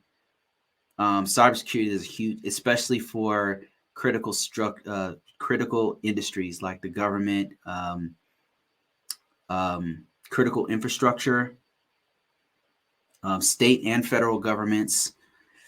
There's a huge demand right now. Like, we can't get enough people. Like, everybody wants to work for FANG, which is Facebook, Apple, Amazon, Netflix, and Google, and there's a couple other ones, Twitter. And because those guys pay a lot, they pay like 200,000, like they pay like literally like 200K, for very little experience. But the problem is that they're right now, as you can see, they're volatile because they are moving with the direction of the recession. Like, they're not recession proof. That's the problem with them. But cybersecurity is, and government is recession proof. So look for critical infrastructure. Another one is like companies like Verizon and T-Mobile and Comcast and all, like critical infrastructure type organizations. Your utilities, your gas, your water, those places are really looking for people, especially in cybersecurity, because people just don't know about these jobs. I think people just don't know about these jobs personally. And then also there is a bit of a bar that you have to come in knowing some stuff. But now they're so desperate, they're bringing in people off the street who know nothing, who are willing to learn, right? If you go to Google and type in cybersecurity apprentice, you'll see jobs that they'll take you knowing nothing and then teach you. Now, you have to know something. You have to know IT stuff, okay? They're going to expect you to know basic IT stuff, but that's what the CompTIA A+ certifications like that is for. I used it to learn. Like, I used it to, like, if the breakdown of CompTIA A+, the reason why I like it so much is because they're teaching the fundamentals of what you need to know to do IT, basic fundamentals of what you need to know. Okay, let me see. Somebody said on YouTube, oh, Facebook. Holy crap, I got a Facebook comment. Wow. Said, Bruce, your book 2 is out of print on Amazon. Yeah, I took it out of print because I saw some mistakes on it, so I took it off. I've got to fix some stuff on that thing. So what will happen was I'm going to have an audio book, but my guy Frank, who reads the audiobooks, He's like, hey, there's some mistakes here. I'm like, okay. So I yanked it down. So if you guys are interested, might as well do some advertisement here, pay some bills. If you're interested, if you go to Amazon and type in cybersecurity jobs, you'll see I've got a book of 3 jobs out there, books out there. Oh man, I'm freaking getting tired. I need to get off this thing soon. But here's my 3 books. If you're interested, this is talking about how to get into cybersecurity jobs, how to market your resume, the second book is talking about like the different categories of cybersecurity stuff I talk about every week.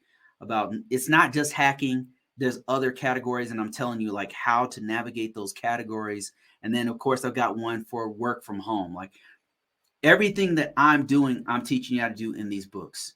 I also have a course on all of this stuff, but if let's say I'm trying to help so that if you're on a budget, you just can't afford it, there's a free option too.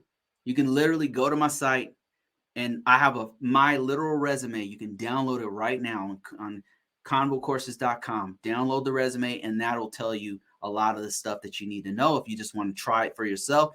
There it is for free. And also you can go to YouTube. I got tons of training, free stuff on YouTube that you can just watch my videos for free. You got to sort through them. You got to find all the videos and everything, but they're there. Now, if you can afford it, there's some books here. These books right here are only, $19, $20, whatever. And I'm releasing these part by part. And at some point, I'll put them all together as a series. But I also have these that are going to be audiobooks. And a couple of them, one of them already is an audiobook. Now, if you want to learn a little bit more about risk management framework, ISO stuff, or you happen to be in IT already, this is perfect for you if you want to learn how to be an information system security officer and get into GRC type stuff. This is walking you through it from a layman's term. It's using layman's terms, which is something that I wish that the federal government would do a little bit more, put it in terms that make sense. And so that's what I've done. So if you're interested, there it is right there. But also, like a lot of stuff that I teach is like I'm literally telling you guys how to do this stuff every week. If you join me here, if you have any questions right now, I'll answer your question. Like stuff that's in the book, I'm literally telling you step by step what's in my book. But if you're serious, then yeah, spend some money, invest in yourself. Let me see. I've got some other questions here. Do you think it would be worth it to go back to college? Yeah, you know what? Like honestly, yes. If you're trying to get into IT, okay, I'm just going to put this all in context for you. Let me just tell you, I am a high school dropout. Okay. The smartest people I know did not go to college. The first people that I met who were my mentors, who were some of the most, to this day, the most brilliant people I ever met, I had a degree, I had 2 degrees and certifications, and I went to them, and they had none of that. All they had is experience, but they were smart as hell. And they were always the smartest guys in the room. And those freaking guys taught me a lot of stuff that I know now. I mean, a lot, like their whole way of thinking was what was fascinating to me. Not just what they knew, but what the way they thought was amazing. That being said, they do have a degree now because they realized the value of it. It's really, a degree is about money. Like it's about you competing against other people in the market. The first thing you need to do is know IT stuff. If you're trying to get into cybersecurity, the first thing you have to know is the fundamentals. The fundamentals is taught in CompTIA A+. If you don't have enough money to get a degree, just go through the lessons. You can literally just go to Barnes & Noble, go to the library and get an A+ book and just learn it. You don't even have to get the certification. Just learn the stuff in the book. Or you can go, if you can, just go straight for a Security Plus. Learn A+. You got to learn. Here's the basic things that you need to know. You need to know how computers work. How does the RAM work with the CPU, work with the storage, and what are those 3 different things? How do they work? The reason why, from a cybersecurity perspective, that you need to know that is because a lot of times malware and attackers, they go after those critical pieces. They go after those things. So you have to understand like what the functions of them are and how they work. You got to learn networking. Networking, WANs, LANs, local area networks, wide area networks. What's the difference between them? What are the types of topologies that you have with networking? Because from a security perspective, you've got to sometimes segregate different networks so that maybe you have critical information on this network. How do you separate it from this other network? What are some techniques that you can use? So you got to know what like a VLAN is and what a public address is versus a private address. You have to know those basic things. Another thing is how software works with hardware. You don't necessarily even have to code. It's not even that deep. You don't even have to go that deep. When I got my first job got out of the military, I didn't know how to code when I got out of the military, and I got a job making like 45. With our travel, it was more like 70 because every time we would travel to all these different countries, we were getting overtime. We were making like 70. And I didn't know how to code. My partner, he knew how to do some scripting, but I didn't know how to code. I was making 70K. Any coding I learned was on my own. I learned coding on my own just because I was trying to get an app. I was trying to make $1 million off an app. I was like, I got to learn how to do this. I didn't make $1 million off the app. Newsflash, it's like, anyway. So yeah, you don't have to know how to code, but you have to learn how software works with hardware, I would say. So those in the cloud technology, you need to know that. So the hardware, the software, how computers work, networking, basic security stuff. They're going to teach you all that stuff is in A+, and that's why I say it's a really good learning tool. If you don't want to go to school, should you go to school? If you have the capacity, if you can do it, if you have the resources to do it, the money, yes, absolutely. Because all it's going to do is make you more valuable to employers. And like instead of making 70K, 60K, you can make upwards of 100K or more. So let me see. I do not have a degree. I have many certifications and I built experience. Yep. You don't need one, but let me see. Somebody said, my suggestion is don't get caught up in titles. Focus on the requirements of the position. Absolutely. This man knows what he's talking about.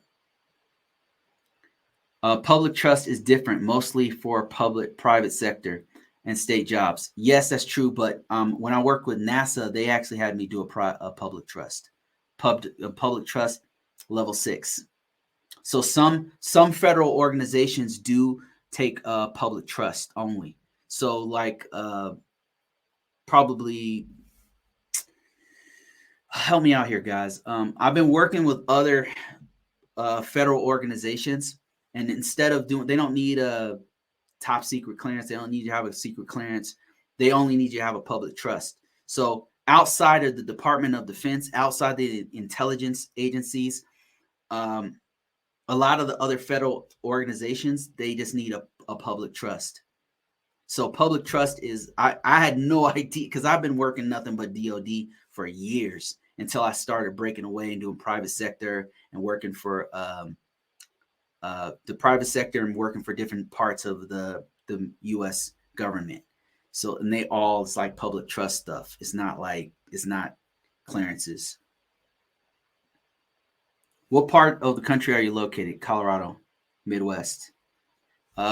Would you say it would be a good choice to join the Air Force to start your cybersecurity career? Absolutely. We just talked about this, but yeah, I would say it's a great choice if you can handle it. The Air Force, the Air Force, but also okay. Any branch of the military is a good choice because they're really good at teaching you not only the fundamentals but the hands-on portion of cybersecurity. I got so much experience from being in the military. If you should have, I would say, put it to you like this: there's a lot at stake when you go into the military because you could go to a war zone. They're preparing you to go to war. Like you could literally be on the front lines of somewhere, of some conflict that other people ignore on their on TV. That you're gonna have to go there and be on the front lines. And I'm telling you, it is not fun. It is not fun. And anybody who says it's fun, they're either crazy, they're psychotic, or they just don't know. They're lying. They just don't know what the hell they're talking about. It's not fun. So, go if you do go into the military, go for more than just a degree. Go to travel the world. Have more than one reason. You know, for me, I went in because I wanted to get a degree. I wanted to get a career. I wanted to travel. You know, I like have more than one reason to go in. But yeah, it's one of the best ways to learn about cybersecurity if you go in as a cybersecurity person. Now, don't go in and get them to trick you into doing some stuff you don't want to do. Don't do that. Because those recruiters will try to trick you into going in and doing some. They'll say, "Oh, security forces is security." Basically, you know, they'll say stuff like that. It's totally different. You know, those freaking recruiters, man, they are some lying. Okay. What do you know about container scanning? I'm not sure. Do you mean cloud computing? I'm not sure. Somebody on this call might be able to answer that one. Does anybody here know about container scanning? Is that cloud computing? It sounds like cloud computing, but is it virtual networks? I'm not sure. At my last AWS, yes, okay. At my last position, we would do that. We would do we had a service where we would do risk analysis on containers. So we would scan an instance of a network or a system that was cloud-based, and then we would get this. I would just get the results back, and for me, it looked just like a regular network. So me not knowing cloud stuff, I just rereading it just like a normal, you know. The only difference that I saw was that instead of IPs, sometimes it would have like the agent number or something, like an agent number that identified that container. But I was looking at the same types of vulnerabilities. So for me, it was the same. Like it would be the same if I was looking at DMZ system versus a internal system or wherever they happen to put it. So I would, in the context of where it was in the organization, is what I was looking at. So I can't go into great detail about cloud computing. You know, unfortunately, I'm just not there yet. Okay, let me see here. I got some other questions. Let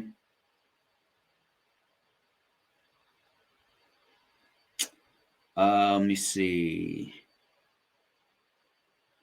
Man, I got a lot of 83 new messages. Oh my Lord. The Air Force is big on education. The people I work for all have PhDs. Yeah, I would say Air Force. I can't speak for the other branches.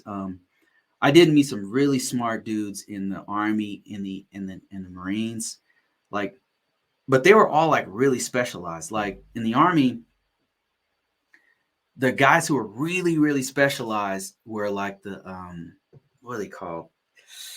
Oh my gosh, they weren't officers. Warrant officers. Warrant officers were really sharp, and they had all these SAN certifications. Those guys were really, I was really blown away by them. Their level of knowledge, their level of dedication, they were on a whole different level.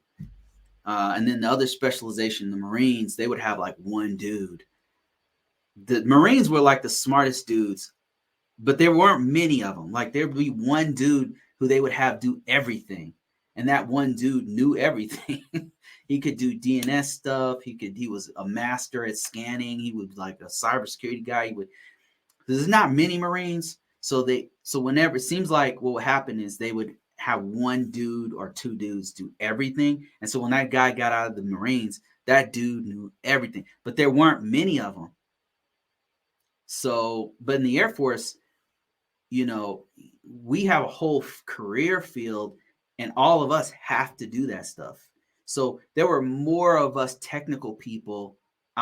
Just seemed like because I worked with the Marines, the Army. The only ones I didn't work with was really the Coast Guard. I never really worked with them, but the Navy, all those guys had like these guys who were really smart, really sharp, but there weren't many of them. And then the Air Force had like more like average level skill set. So you had a better, if you go into the military Air Force, you have a better chance, in my opinion, you have a better chance of getting a more well-rounded experience because they had us doing the work.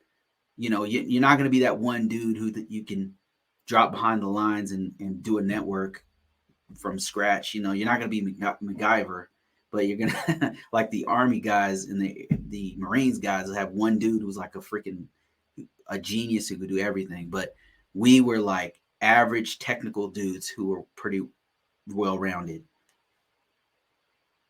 Let me see. More questions. Somebody said it's more of an intense background check. Oh, okay. I think that was already answered.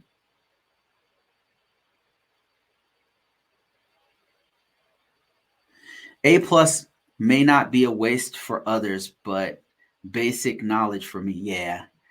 I don't know lower positions. I go for the money. So A+, what I will say is A+ is very basic. It's very basic knowledge. If you're coming in from scratch, it's very basic. However, if there's a way for you to do it, I would recommend doing Security Plus, getting the AWS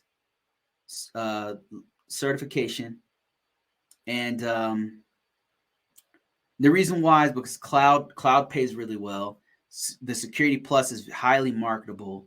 A+ is for beginners. Like if you are coming in and you're trying to get your foot in the door at a place, then get the A+ certification, get your foot in the door, go work a menial job for about 6 months, 4 months, whatever, and then you have experience. Put that on your resume. Boom, market yourself. But another thing you can do is like Chris, the cybersecurity Chris guy did here, where he went to WGU. If you can afford it, he got a master's degree in like 6 months or something, like either bachelor's or something ridiculous. Within a year, this dude was making $100,000 within 1 year, unheard of. So, wow, thanks for those hearts. I appreciate that. So within 1 year, you can, if you have the capacity, if you have the money to do it, if you can do it, I would go for a bachelor's degree at someplace like WGU, and then take your bachelor's while you're getting your bachelor's degree, get some experience by working at the school if you can, and then get a certification. That's the way you get that bag. But if you don't have that experience, then did it take you long to get the CompTIA A+? It was my first certification, and I went to a boot camp. And I don't recommend going to boot. You don't have to do a boot camp. The military paid for it for me.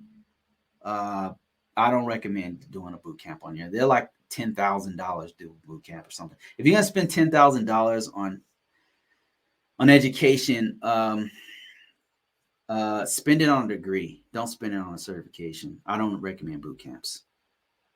But yeah, for me, did it take a long time? No, it didn't. But I am a psychopath when it comes to these. At the time, I was crazy. I studied it. Any chance I got, I was studying for the A+ certification. I was a maniac. So for me, it took a few months. It took about 2-3 months, I think. 2-3 months. But that was like, that was my first certification. So CCNA security should be removed because they don't have that cert anymore. Oh man, I didn't know that. Let me see. I'm taking the CYSA plus beta exam tomorrow morning. Oh, good luck. Good luck to you. That's a good cert. Anything cloud is hot. I agree. I'm in a boot camp for Security Plus. take full advantage of it. I mean, at the end, normally, pay attention to the end, especially. That's all I'll say about that. So boot camps are, if boot camps, if you can get in one, if you have the resources to do it, for me, somebody paid for it. It's great. But if you have 10K in your pocket and you have a boot camp over here and you have a degree over here, put the 10K in the degree. That's all I'm saying. That's all I'm saying. You know, if you had two choices between those two things, that's what my personal opinion about boot camps. Are they good? Some boot camps are awesome. So, but if you had 10K, your money will be better spent on a degree. My personal opinion. Can you start in cloud? Yeah, absolutely. Go to like this other person said, AWS Cloud is a great place to start. AWS Cloud practitioner. Yeah. That's the one to get, because right now, the reason why I say that is because the Amazon owns most of the market share for the cloud. Like federal government, they go to AWS. They're going to either Microsoft Azure or Amazon, mostly Amazon. Amazon, I think, controls like something like 30% of the entire market share for cloud. And the highest competition is between AWS, Microsoft, and I'm forgetting one, but Google's on that list. Those are the top. I believe those are the top three, if I'm not mistaken. But there's other players. There's Oracle's in there, and a few other open source ones and stuff. But the top three is AWS, Microsoft, Google are the top cloud providers right now. So if you want to get a certification, I would get it in those. There's other. CompTIA has a cloud certification. Who else? Google has a cloud certification. AWS, Azure, CompTIA, Oracle. Essentially, all the top players have some sort of certification, but the top ones are AWS and Microsoft Azure for sure. ISC2 Squared also has a cloud certification. I have an MBA in cybersecurity. That's awesome, with an emphasis on cybersecurity. That's incredible. It's great. I do Oracle mixed Azure. That's awesome.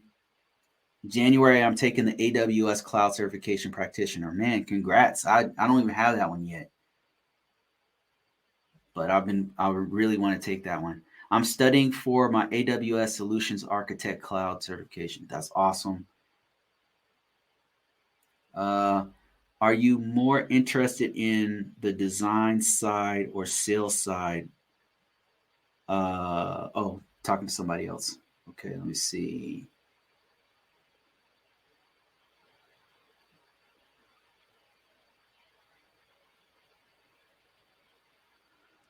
Let me see here. So many questions. I got so many questions on TikTok. So I'm just, it's like 80, 90 out of, for whatever reason, I got this rush of people in there. So I'm just going through answering questions. If you're in the Air Force, make sure you take advantage of the bridge program.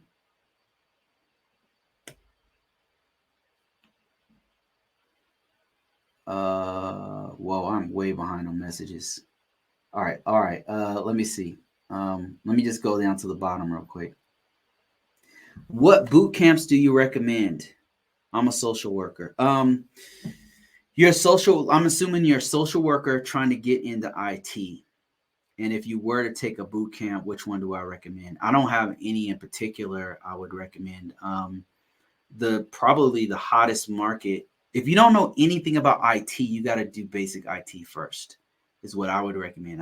I wouldn't even recommend a boot camp to begin with. I would recommend you, hit the books and learn basic IT stuff first, is what I would recommend. Like on your own, like learn it take a book, and study it for yourself first. And then after, so if I was a social worker, let's say I'm a social worker and I want to get into IT, what would I do? Knowing everything I know now, if I had to go back, what would I do as a social worker? So knowing what I know now, first I'd have to know the basic IT stuff. So I would either use to learn basic IT and learn it, right? Not necessarily for money right away.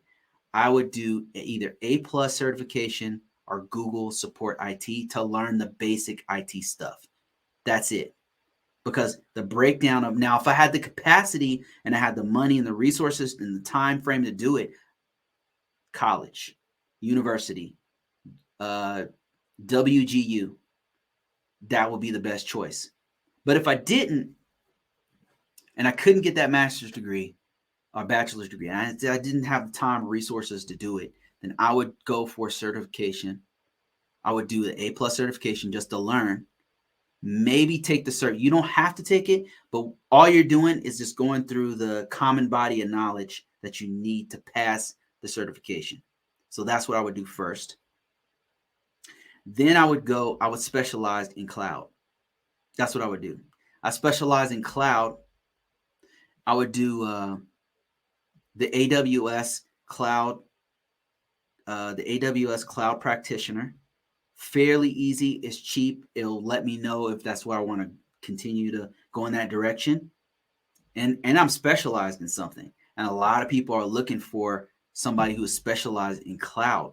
And there's just not a lot of people doing it right now, especially critical infrastructure. So you're going to get paid out the gate for cloud technology, for that level of knowledge. So that's what I would do. And then I would specialize in cloud security, because there's a cloud, I believe you have to go through like an intermediate cloud certification, and then there's a specialization for cloud. So that's if knowing what I know, you could probably get very close to 6 figures just doing that with almost no experience, because now you'd have to know it. Like you wouldn't be able to walk in off the street and not know nothing, but you can get into cybersecurity with little or no experience, but you can't come in with no knowledge. Let me see here.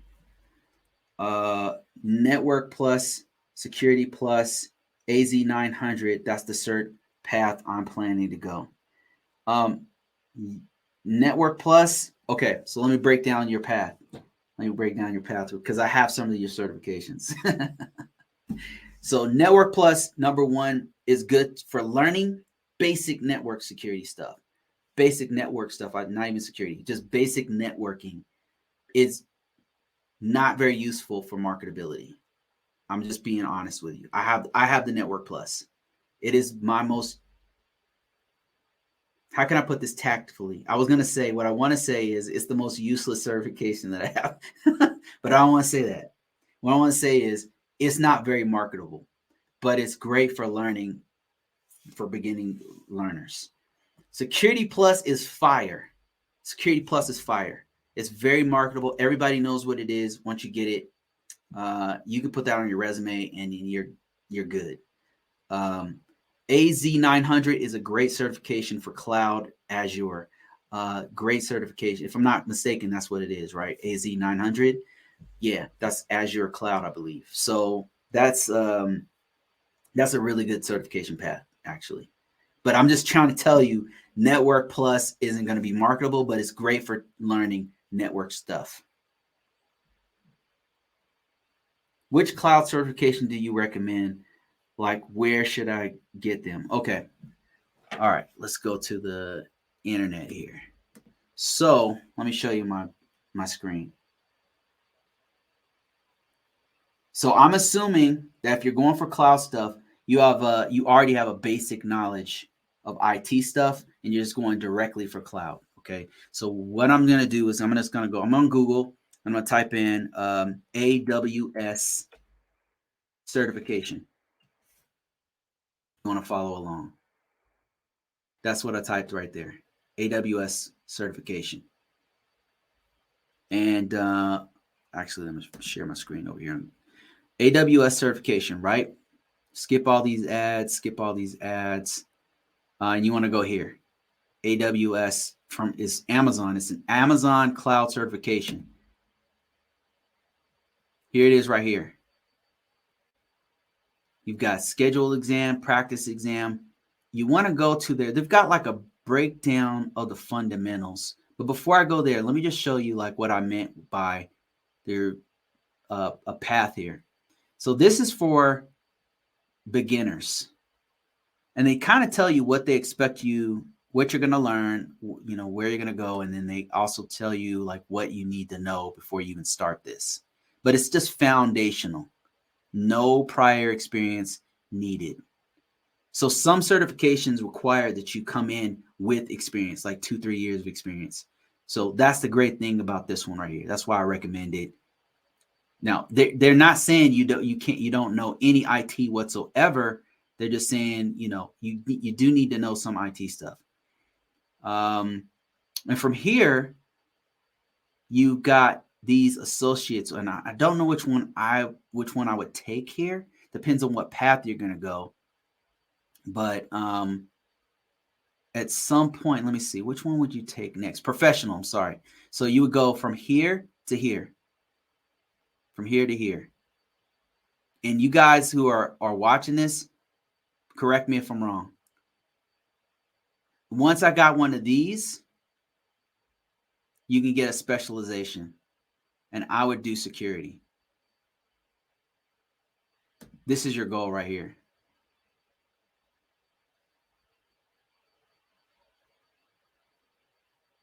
And then on this site, they actually have online training, if I'm not mistaken.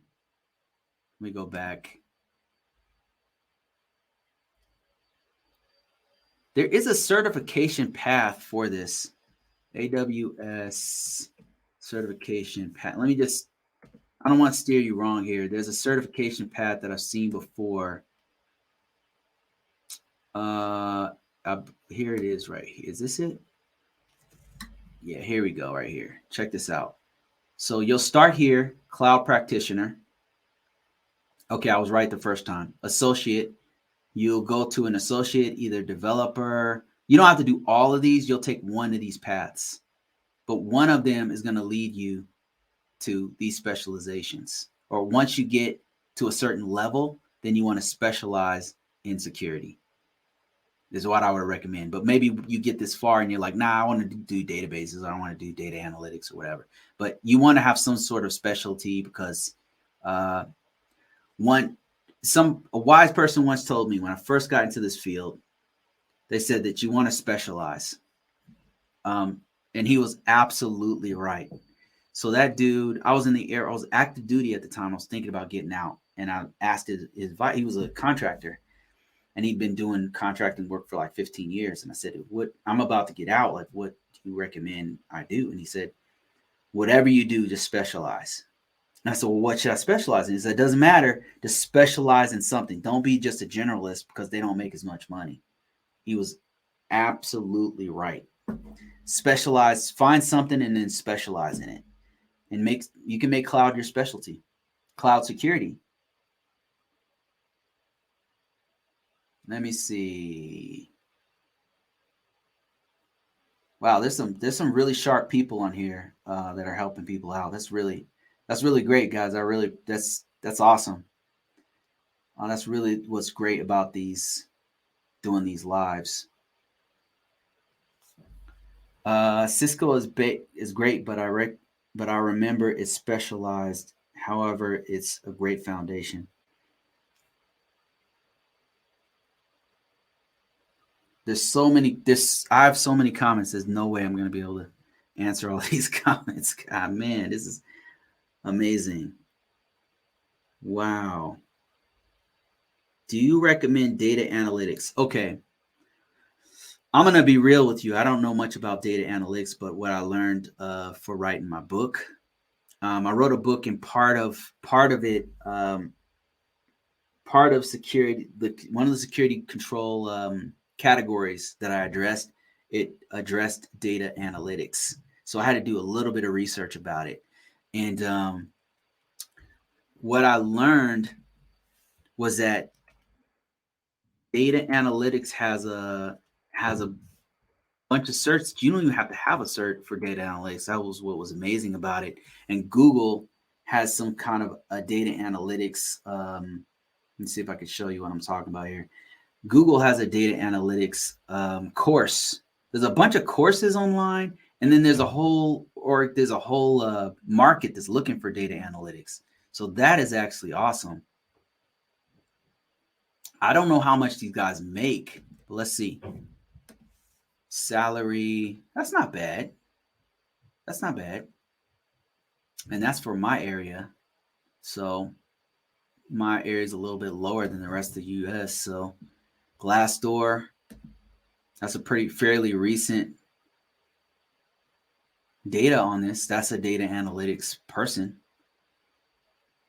What I did learn about data analyst is that because I was curious about like what's the difference between a data analytics person and a database administrator. And what I read was that so database administrator, they're managing the data on a database. They are maybe creating users on a database, dropping tables on a database, adding tables in the database, adding data, taking data out, putting it in. That's what I mean. Sets of data, making sure, maintaining the actual infrastructure of the database, the hardware, the software, all that kind of stuff, doing SQL, doing queries, things like that. A data analyst, they're not working with the database normally. They're not working with the hardware and software of the database. What they're doing is they're taking large sets of information and putting it into like reports. So they might be using Excel spreadsheets or something. They're not necessarily using a database. They can use anything from Excel spreadsheets that has a whole bunch of numbers in it, and then they're going to make like charts and pie charts and stuff that's presentable to the organization. So they might have to present those reports and queries to a C-level exec or to business managers or whatever, but they're taking different sets of data and kind of making the data look pretty and making it so that it's that business decision makers can they can look at the data from a bird's eye view and get more information off of it, if that makes any sense. So that's all I know about. Would I recommend it? Absolutely. If that's something you want to do, yeah, I would recommend it. I mean, it makes a pretty good chunk of change. I didn't see that you have to necessarily have a degree, which I always think is a good thing. You can get away with just having the skills to do it, like having maybe a cert and a real good at what you do at parsing the data and stuff. So yeah, I would recommend if that's what you want to do. Let me see here. I'm just kind of going through. I like over 100 messages here. This is crazy. This is insanity. There's a free program called Data Science for All offered on Correlation, and it's free. Yeah, that was the cool thing about data analytics that I liked, is that there was a lot of free programs for it. It just seemed like an open thing where you could, if you knew how to do it, then let me see. Somebody said, I'm 58 and I'm just jumping into it. I love it. No age discrimination in the field. Man, if you know the information, that's all people want to know. That's the great thing that I like about cybersecurity. Is there ageism? Is there sexism? Is there racism? Absolutely. Like, it's everywhere. It's pervasive. You're not going to escape it. Doesn't matter what race you are. Doesn't matter what gender, whatever, right? People, it's human nature. Like, we're going to hate on each other because that's who we are as animals. It's a part of us, unfortunately. But think about it like this. When your electric goes out and you're on Google looking for an electrician, are you like, man, I need a white technician to come here. I need a white male technician to turn my lights back on. No, you don't give a damn. You just want your lights back on. That's how cybersecurity is. When somebody hires you and they really need something, they just got hacked and there's a breach. They don't care if you can come in here and help them to get through their breach. Their life is on the line. Their organization, their money, their livelihood is on. They don't give a damn what color you are. They need their stuff fixed. So, yeah. Somebody said they care. That hasn't been my experience. That has not been my experience. Whenever something has happened, they want that stuff fixed. And if it's a problem, it hasn't, for me, it has not been a problem. Where the racial stuff or whatever comes in is with my peers, like the guy next to me who's competing with me. That's where it might come up. But the customer, no, they're like, listen, this stuff is broke. When your plumbing goes out and your living room floods and you don't know what to, and then somebody shows up who doesn't have to, and think about it, you don't care what race, you're like, damn, my floor is flooding. I need to stop this. If a black dude comes in, if a white dude comes in, if it's a woman, you're like, thank God you're here. My floor is being flooded with toilet water. What are we going to do? What are we going to do? That's how it is with cybersecurity. They had a breach. They know there's a problem. There's vulnerabilities. We got to fix this. We have to fix this. What do we do? They don't care because livelihood, money is on the line. Like, you're not messing around. They do not. Now they do care that the government will care that they have to care. The government will care that you're an American citizen sometimes. Like sometimes because of the nature of the laws, they can't just hire, somebody from another country or a foreign national or something, because it's a security risk. So they have to hire, but if they could, you better believe they'll be hiring people from India. You better believe if they could do it, they would totally do it, because they want stuff fixed now, yesterday. Let me see. Cloud and cybersecurity are the wild, wild west. It's open and there's so many jobs. Yeah, man, it's fire right now. It's on fire. It's on fire. We don't have enough people to do this work. So every time I get into a new position, and then my new job is no exception, we're doing 3 or 4 different jobs. We're doing 3 and 4 different jobs because we don't have enough people to do this work. In the US, we don't have enough people doing it. And people are, I myself am getting burned out. How's the pay? Pay is very good in cybersecurity. Let me show you. What is the pay like in cybersecurity? Allow me to explain what the pay looks like in cybersecurity. Switch my screen real quick. All right, so we were looking at data analyst, but let's look at cybersecurity. Let's look at just a cybersecurity specialist. Cybersecurity specialist. Actually, just say salary. Cybersecurity salary.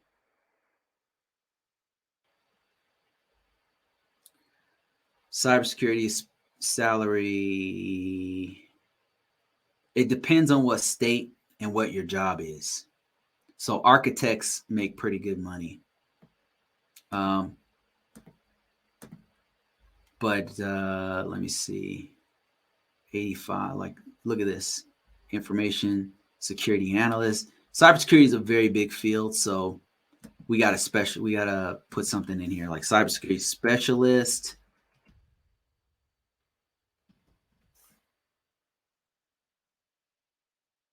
That's the cybersecurity specialist type jobs. It depends on the state, right? Look, Iowa, Mississippi, Alaska, Average, though, is about 90, 91 for a specialist. Now, let's look at ISO.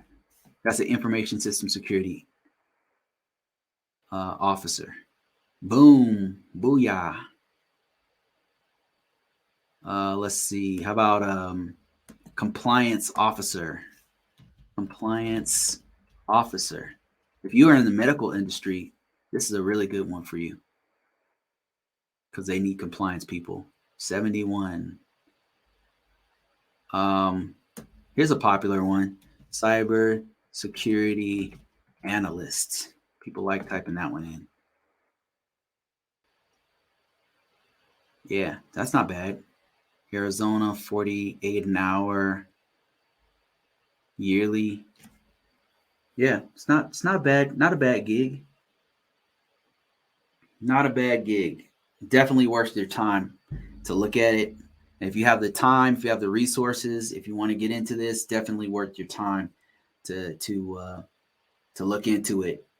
If you're trying to do some long-term type stuff.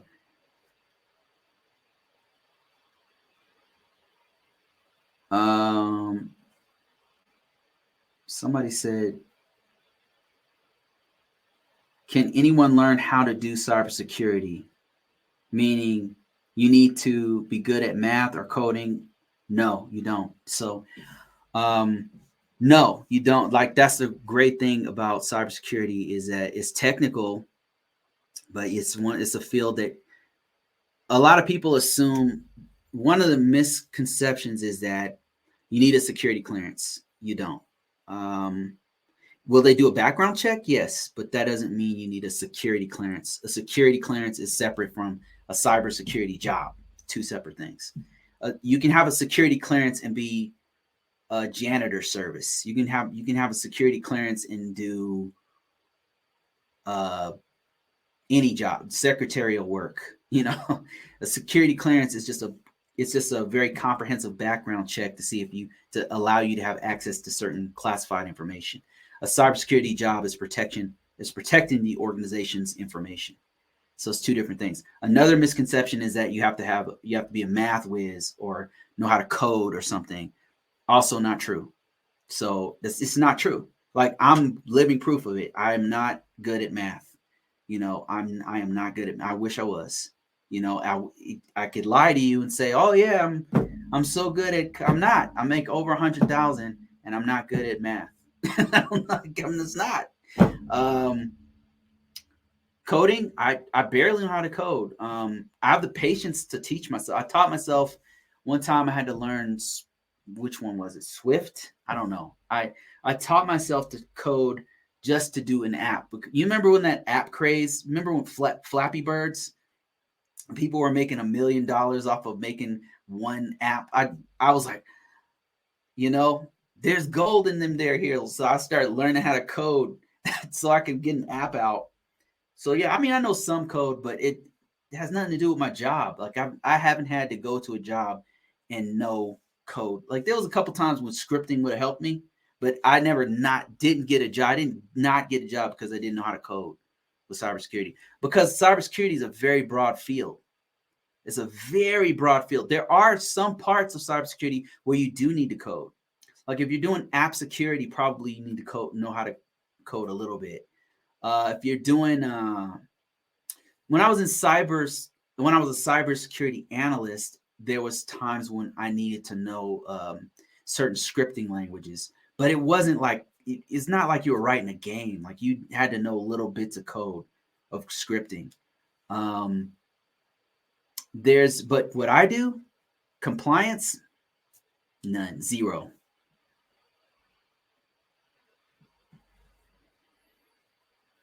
What degree do you have? I have an information technology degree, bachelor's degree in information technology. And if you're like, wow, that's amazing. Did Bruce go to Harvard? Did Bruce go to Stanford University? I went to University of Phoenix, man. If you don't know what that is, just Google it. University of Phoenix, like one of the biggest money grabbing organizations of all times. I learned a lot of stuff there. I mean, I don't think it's a scam or anything, but yeah, University of Phoenix. So I got the same degree from Penn State. Now, Penn State, that's a reputable college. I'd be proud to put that one on there. But I went to University of Phoenix. So doing A plus, Network plus school, but only taking the A plus exam. What jobs should I apply for after? I can show you how to find a job. Here's how you do it. Let me show you live. We're going to do this live. We'll do it live. All right. So it's not the way that I've been able to get jobs, high paying, good jobs, is not aiming for a role, a specific role. So what you're going to do is you're going to get a good resume. Now, let me show you where you can get a good resume format.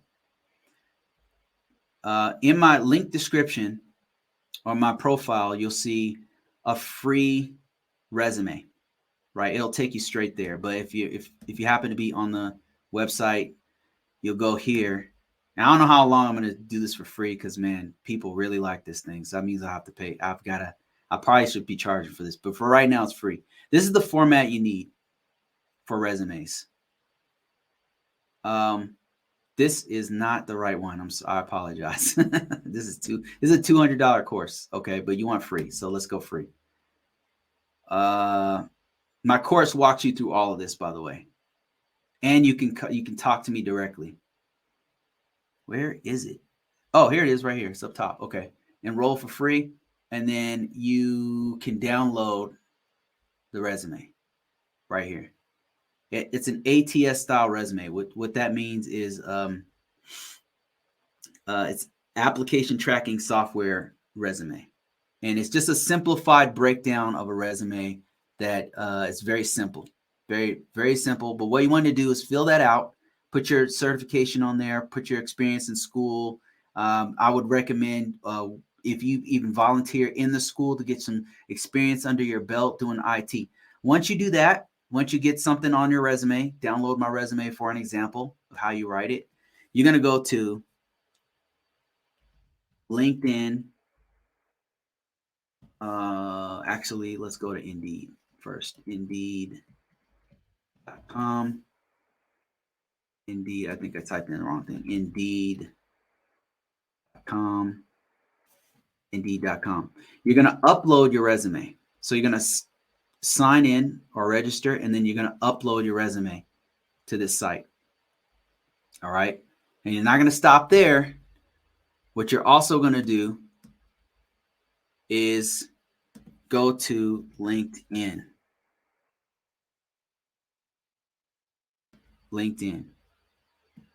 And you see how this is completely filled out. You can follow me on LinkedIn and copy exactly what I'm doing. See what I'm doing here?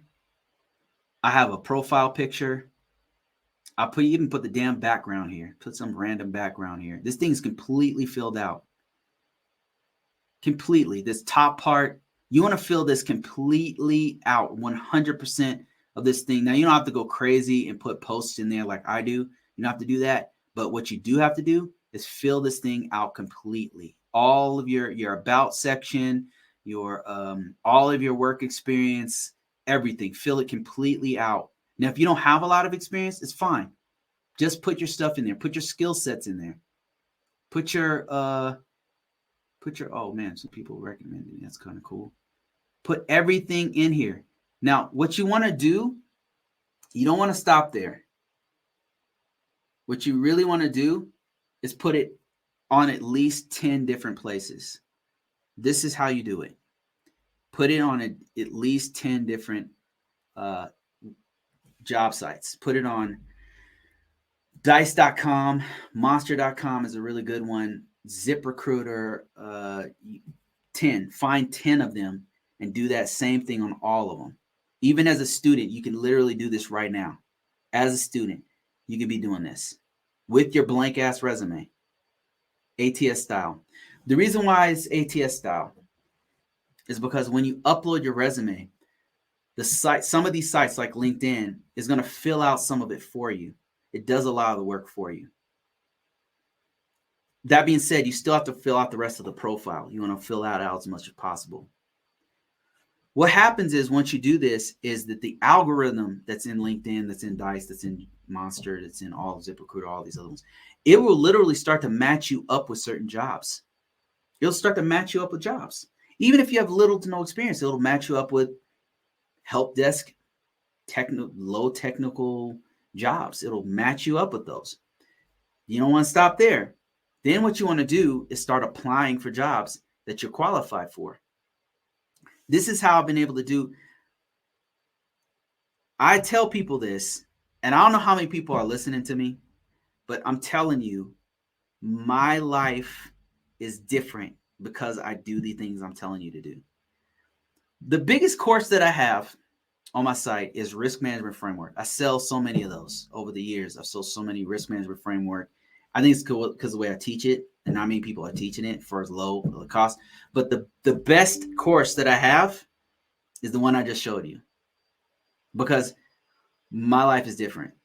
My life is different. There's a recession. I've been doing this since 2008.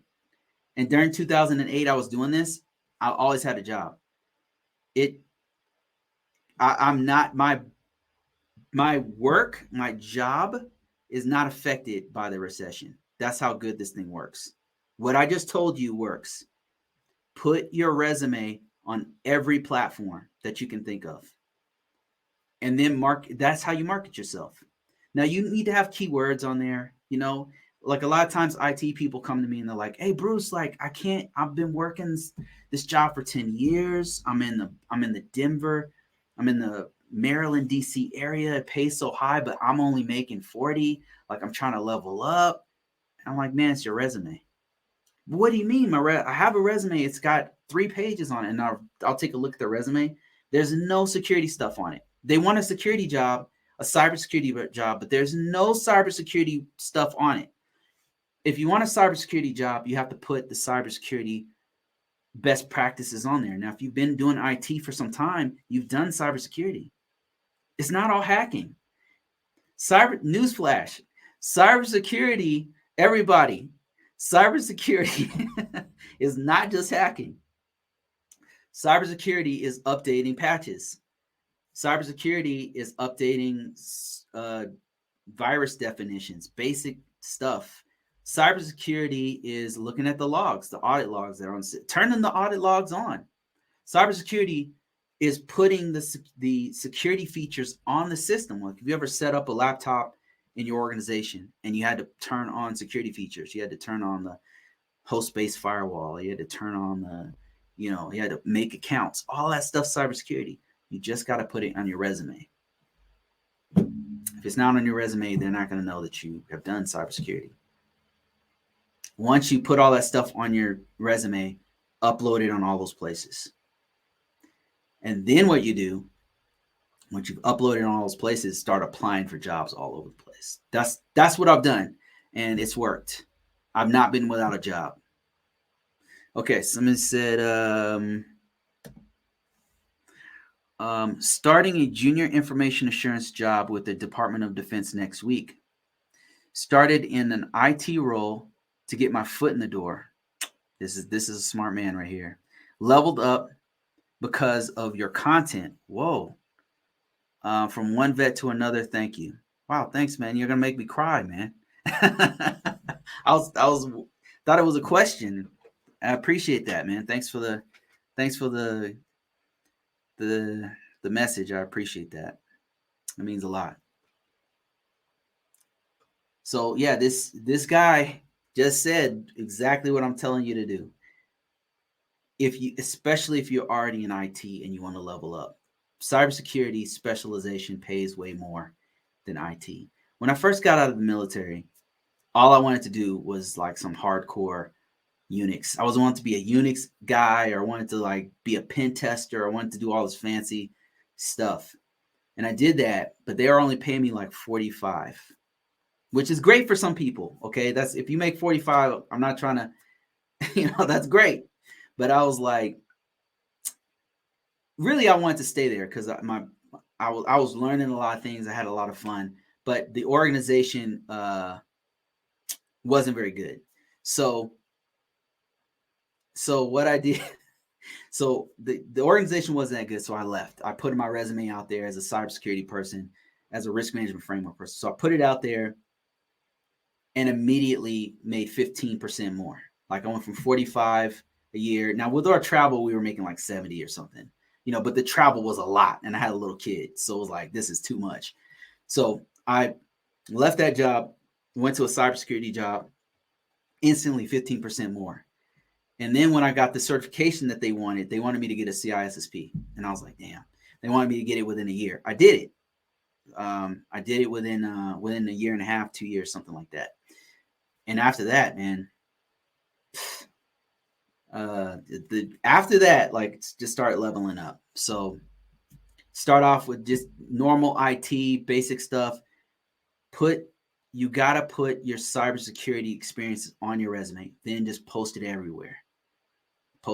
You will get offers. Now, I can't promise you every offer is going to be good or great or whatever, but I can tell you, you will get offers and you will get opportunities, I should say. And some of those can be life-changing. Bruce, passed my cap. Did you get my certification? Did not get my certification yet. How should I prove this if the employer asks? Oh yeah, you just let me see if I can show you real quick. So let me log into the site. ISC2 cap. Oh, by the way, the cap is changing. So the cap, they're going to make it a little bit more marketable. They're changing the name of it to it. Man, why do I keep going on this boot camp? They're changing the name of it from cap to CGRC. CGRC. Yeah, CGRC. Let me show you what I mean here. I'm just going to, if I can just navigate to this site real quick. Actually, can I just log in? Nah, it's too much personal stuff. But I'll show you. Let me show you the site. You will get access to this site here. Let me just show you what I'm talking about as I'm speaking here. Here it is right here. So here's the site. It's ISC2. Here, let me zoom into this thing. Sorry about that. Apologize. This is the site right here. ISC2. You'll log in to the site. They'll give you access to this site right here. You log in, and then they'll have a certificate for you. You take that, give it to your employer, and that's it. And then also, you should know if you just took the cap that they're changing this name, Certified Authorization Professional, to Governance, Risk, and Compliance. Certified in Governance, Risk, and Compliance. The significance of this is big because this is actually a more marketable term. And IC2 Square they're very smart about marketing their certifications. They're almost as smart as the e-council guys, the CEH guys. Those guys are they are the McDonald's of certifications, man. I could tell you, like when that certification first came out, that CEH, people are like, this is a scam. And they turned their reputation from scam to being one of the top certifications. And regardless of whether the certification is good, like some certifications I've taken are BS, but it's marketable once you get it. Once you put on your certification and once you put it on your resume, people are like, oh, he has the CEH. Oh my God, mercy me. Like we have to pay him $100,000, but you took the certification. You're like, this is bullshit. I'll tell you, man, there's some certifications like that. CEH is next. Yeah, CEH is no joke, man. CEH pays like crazy. The hackers and the pen testers hate that cert, but it pays. Just graduated from Keesler. Oh man, seriously? Just graduated from Keesler. Got my Security Plus and got my top secret clearance. Oh man, you're made, buddy. You're a made man. You are a made man. If you got a top secret clearance, let me tell you something. When you get out, now all you need is experience. If you have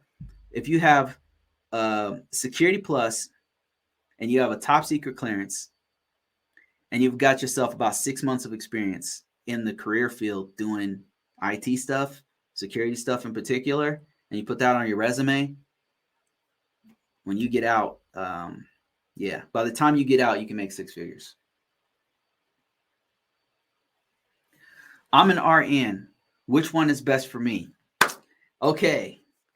Healthcare professionals are my favorite because it's easy. Watch this. Check this out. I'm about to blow your mind. Okay. So, and I'm on the right side too. Check this out. This is crazy. So the healthcare career field is really looking for professionals. And I want to show you what I mean here. Well, first of all, let me answer your question. Your question was, which one should you take? So it depends on how much you know. If you are already tech savvy, you may be able to skip the first couple steps. I would first take, there's a couple of things you can do. You need an entry-level certification. Here's one you could do. This is an entry-level cert, certified in cybersecurity, entry-level, no experience needed. There's one. But let me show you another one. CompTIA. This was my first certification. And it's really good for teaching you the basics, learning the ropes. Because IT security, you're going to have to know. You don't have to have experience, but you do have to know. Man, where the hell is this thing? CompTIA. You do have to know IT. You do have to know IT. I'm looking for it right now, so bear with me. Here it is. Okay. So I went to CompTIA.org to get here, and this A+ certification teaches you the basics of what you need to know for IT stuff. You can literally just go to Barnes & Noble and buy the book. You don't have to take a boot camp that's $80,000 or $20,000 or $10,000, whatever it is. You can literally just buy a book and study for it and do the test. So CompTIA.org, and this is not, where's their damn site at? This is not what I was, where is the, all right, hold on a second. CompTIA A+ certification. That's what I'm looking for. And they have it on Coursera. Udemy is pretty good too. This is a pretty cheap way to learn. I do not teach these certifications just yet. So I would recommend like Udemy or Coursera or something like that. And if this is your first time taking Udemy, you can get this for like $20. And this is like $100 course. It's not going to be easy for first timers. I can tell you that it's not going to be easy, but if you're a first timer, this is a good one to go through because it's going to teach you all the basics that you need to know for IT. Now, let me show you what I'm excited about for professionals, for healthcare professionals. So if you go here to ISC2 Squared, they have a certification specifically for professionals in the healthcare industry. And it's called this one right here. Check this out. So this is literally for healthcare professionals because you guys protect a certain amount of certain kinds of data. Healthcare security certification. And this certification is no joke. It's already getting notoriety. Here it is right here. Now, you're going to have to know basic IT first before you take a certification like that. But once you know the basics of IT, you want to go through and get this specialization in healthcare, this HCISPP. And somebody said, what's the website? So the first website is just CompTIA A plus certification. The second website is ISC2 squared. ISC2. Let me see if I can type it. I can't type it. Somebody type that one. There's some sharp dudes in here that know exactly what we're talking about. Type in isc2.org. That's the site that I'm at. How do I learn basics? The basics, there's several ways you can learn the basics. You can go to Udemy, Google udemy.com. Udemy has a really good training for entry-level positions. You go to Udemy and then type in A+ certification. That'll have all the basic stuff you need to know. It's going to teach you the basics of hardware and software. It's going to Udemy with a Y. Udemy with a Y. UDEMY. So can somebody type in the correct? There you go, Udemy. Thank you. So Udemy with a Y. So you want to go there, type in A+ certification. A+ is going to tell you hardware, software. It's going to tell you a little bit about security in context of computers, how computers work, how to troubleshoot computers, all the basics that you need to know. Do you need to take the certification? It's up to you. You don't have to, but I'm just trying to get you to learn the actual basics of IT. After that, once you know the basics, you can take the certification. It's pretty marketable. After that, though, after you get that certification, A+ certification, and you're very confident with fixing your own computer, you're the resident geek, fixing your kid's computer, fixing your neighbor's computer, fixing your mom's computer, and you know the basics of everything, then you want to specialize in that healthcare one, something like that. You could do the A+ or the N+, or just go in and study the Security Plus. Yeah, Security Plus is, if you can do the Security Plus, if you're tech savvy, go straight for the Security Plus.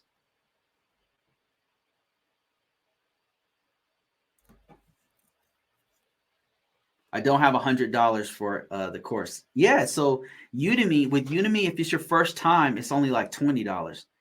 And actually, you don't even need to go to an online course. You can buy a book. You can buy as a CompTIA has like a $30 book that you can get, and that's what I do. Like whenever I go for a certification, I buy the book. Like I buy the hard copy book and I go through it and start marking in it. And then I'll make notes based off the book, and then I study my notes. Then I go take the certification.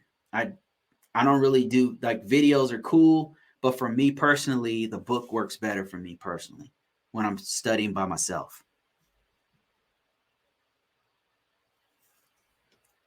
Which certifications do employers care more for, security or network? Depends on the job. Depends on the job. So let me give you an example. If you're going for a network engineering job, they would probably want a networking certification. They want a network engineering certification. If you're going for a job like myself, like a recent job that I got was for an information system security officer position, they were really looking for me to have a security certification. They're looking for specific security certifications. They wanted us to either have a CISA or a CISSP or a Security Plus for that position. They weren't worried at all about network certifications. So it depends on the position. Somebody said Professor Messer has a great YouTube playlist that just got me Security Plus as well as Cert Killer. I've heard a lot about Professor Messer, and that's on YouTube. That's free. Yeah, you don't have to pay a dime. A friend of mine even had like a cheat sheet. She had a cheat sheet that she developed that had all the basics of Security Plus. It wasn't literally the answers to the test. It was just like all the basics that you need to know for Security Plus. It was really good. I wonder if it's still out there.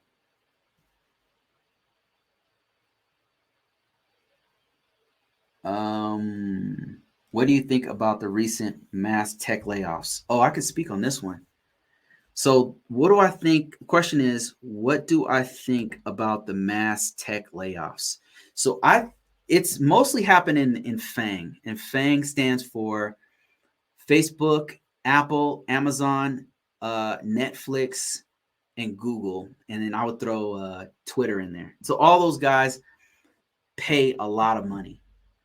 They all pay like upwards of 200,000. So whenever you see somebody on TikTok or YouTube saying, I make $200,000 and I'm an IT person, I'm a software engineer, I'm a cybersecurity expert, and I make $250,000, they're working for one of those organizations because those guys pay a lot.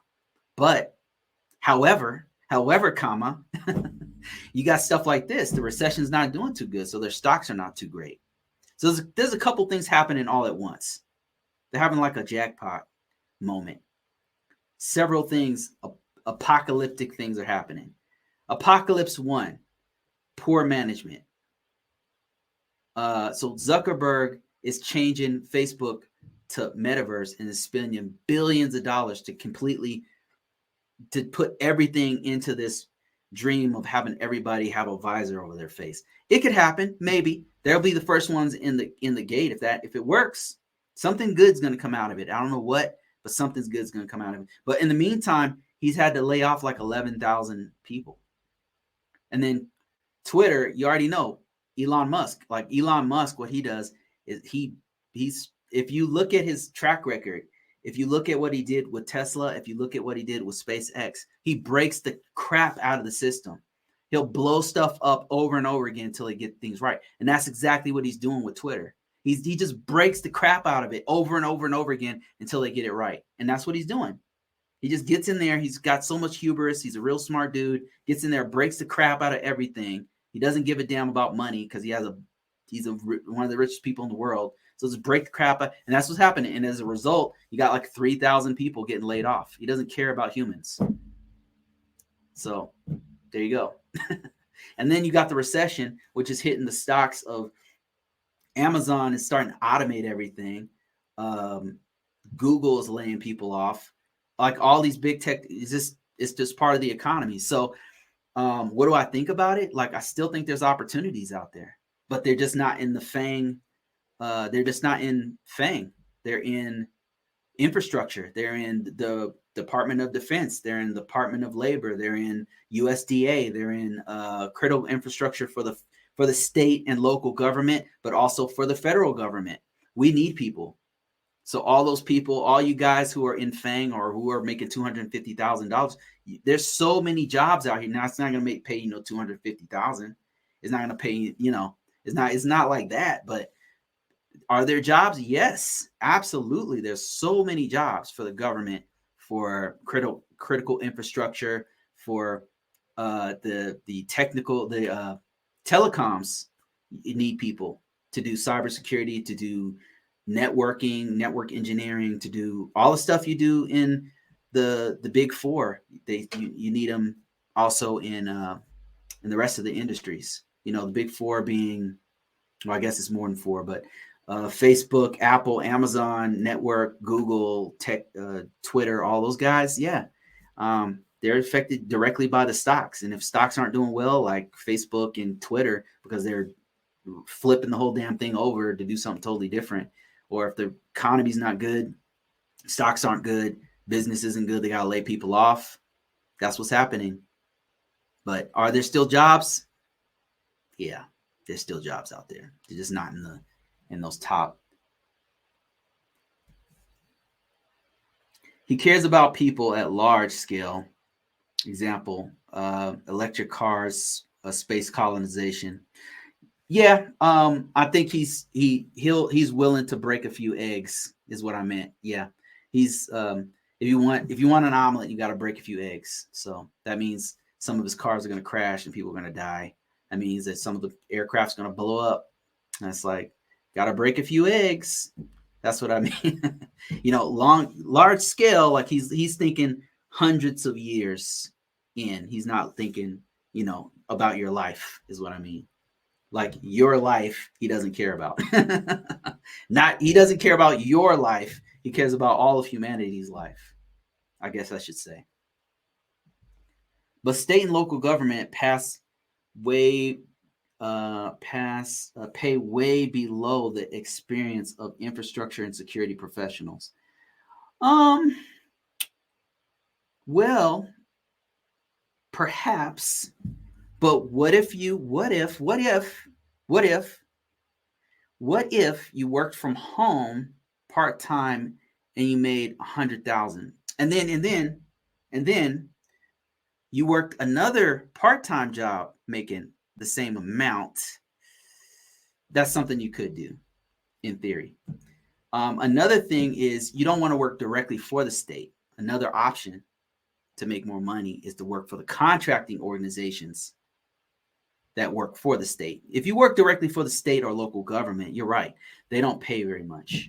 They pay way below the market value of a cybersecurity guy or cloud guy like yourself. You want to work for a cloud organization who has 2 or 3 different contracts with the federal government. And then those guys have a multi-million, like $100 million contract, and they can afford to pay you $150,000, $200,000 or whatever. That's how you do it, But there's many different options that'll get you there, but you don't have to work directly for the government, So another thing you can do is you can make your own LLC or own S corporation or whatever, and get your own contracts, which is what a lot of people are doing. And that contract could be a multi-million-dollar contract. If you happen to know how to do cloud stuff, now you got to go through all the stupid paces of getting on sam.gov and getting a stupid DUNS number and getting a freaking cage number and all this other BS you got to do. You got to do all that stuff. But once you get that and you get on there, you can actually make bids for these contracts, and you could literally, people are getting out of FANG who have all the skills in their head of how to do all of these, solve these problems that the government has. There's millions of dollars out there for that kind of work. And I work for those people. That's why I know, I've tried to get those contracts. I just don't have the contracting skill set or whatever it takes to get those jobs. Okay, let me see. Somebody said, "Hi, Bruce. Passed my CAP. Did not get the certification though. How do I prove?" Okay, I already read that one. Need to endorse first, I was told. Oh, you need an endorsement. So you would just talk to somebody. If you have a CAP and you need an endorsement, talk to somebody who has a CAP or a CISSP, and then they can be your endorser. They basically have a sign and saying, yes, Jermaine knows he's been doing IT work for X amount of time. So that's all you do today. It's pretty easy. Somebody just needs to kind of vouch for your experience in the field. That's all. It's pretty easy.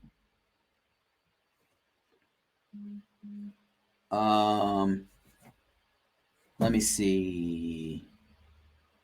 Hello, I want to start an IT field career, but I have to have prior experience or knowledge. Where can I start? So to get into IT career field, you do have to have the knowledge. You do have to.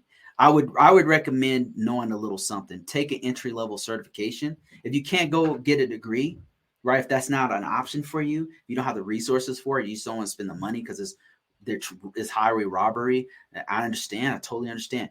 You can just go ahead and get a certification.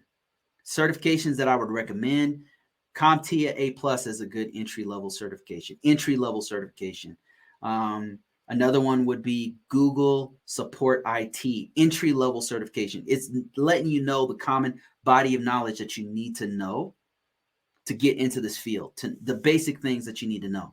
Things like, how does a computer work? How does the RAM work with the CPU, work with the storage, right? Because in cybersecurity, that's the first place some of the malware will attack, and then even in network, if you want to specialize in networking, well, a network router is a computer, so whatever you specialize in, you have to know the basics. So Google Support IT is a good entry level cert, just to know what's going on, to understand it.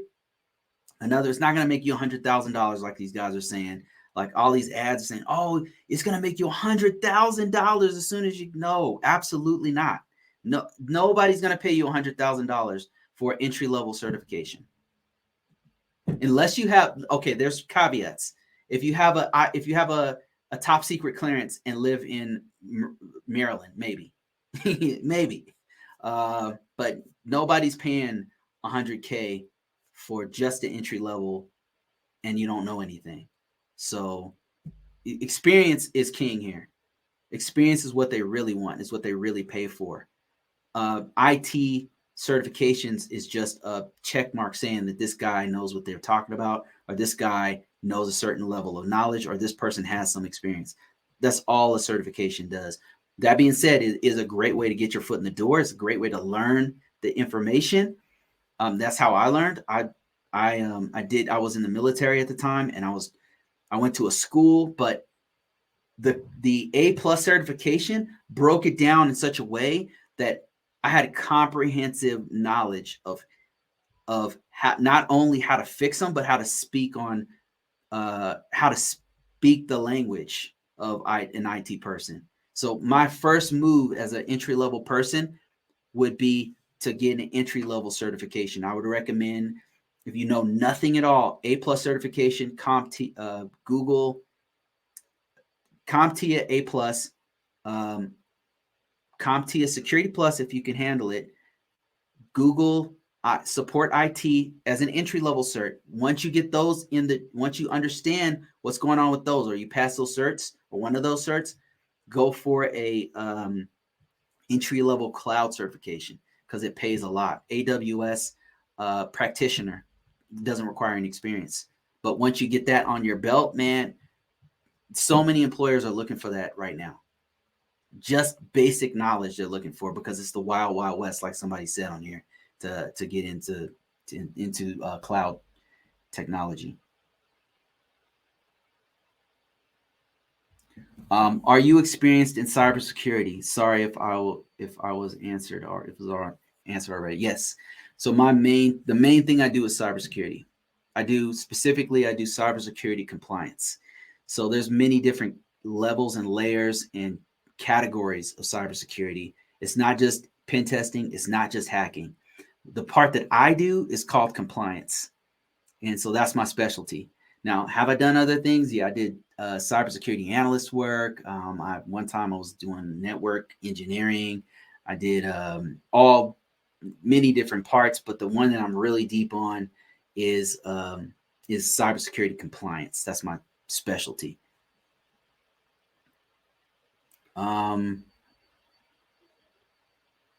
Let me see. Somebody said, wait, what was that? Somebody said, I have a degree. Somebody said, oh, I got to answer this one. What was that? I have a degree in cybersecurity.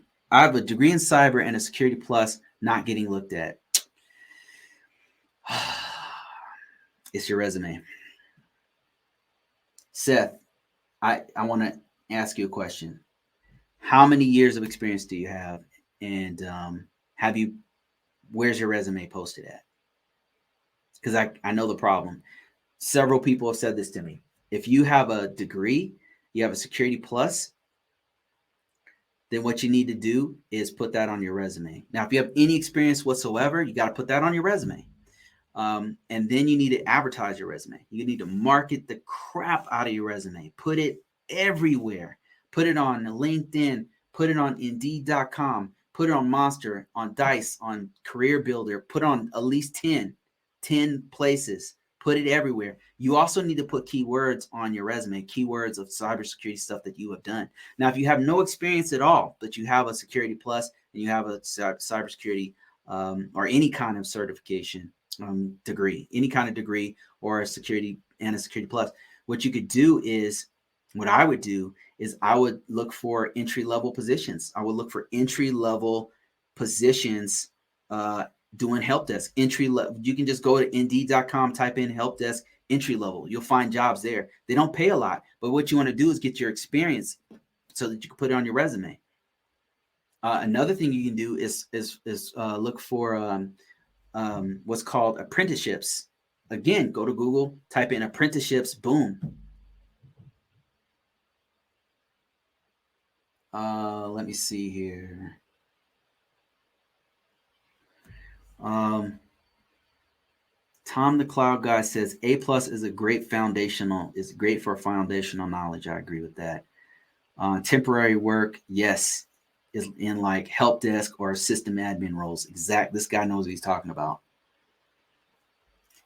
I really want a security analyst role though. Yeah, so Seth, you got to start somewhere, man. Like you got to start somewhere. You know, you're not. So what I'm trying to tell you is like what these guys are looking for is ultimately experience, right? In the beginning, what you want to do is get experience on your resume. That's what you're trying to do. You might only work there for 3-4 months, 6 months, something like that. But as you're working, you're putting that experience on your resume. And what's really important is working for an organization who's doing large scale technology. Well, it doesn't have to be a large company or even a medium sized company, but you want to do, like, let's say you had a local tire world or something and you worked as their IT guy. Well, the thing is, Tire World has customer data at stake. So something at stake there. They're protecting real world information. So you got to put that on your resume. Build yourself up to a security analyst role. And then where do you live? Because actually you should be able to get a entry level security analyst role. You should be able to get one. If you have a degree and you have a security plus, you should be able to get an entry level security. You know what? I'm just going to show you. Watch this. I'm going to go to Indeed.com. Let me show you how I would do it. And maybe I'm lying. Maybe I'm going to show you live what I'm going to do. And maybe I'm wrong.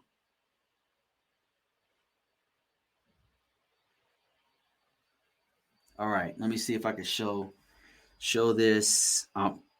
Don't worry. I'll make the screen bigger. Just got to switch this up. Okay, here we go. So look, here's where I am. I'm on Indeed.com. You can follow along with me. I'm going to type in entry level cybersecurity analyst. If I could spell, cybersecurity analyst. Watch this. So first of all, look how many jobs there are for this. See that? 670 jobs ready for you to apply. Another thing we need to do is look at the date. Let's make sure that these are posted within the last 14 days. Only 15 jobs in the last 14 days. So these jobs are fairly new. Look at this. This is a remote position. Cybersecurity analyst remote position. Let's see. What do they need?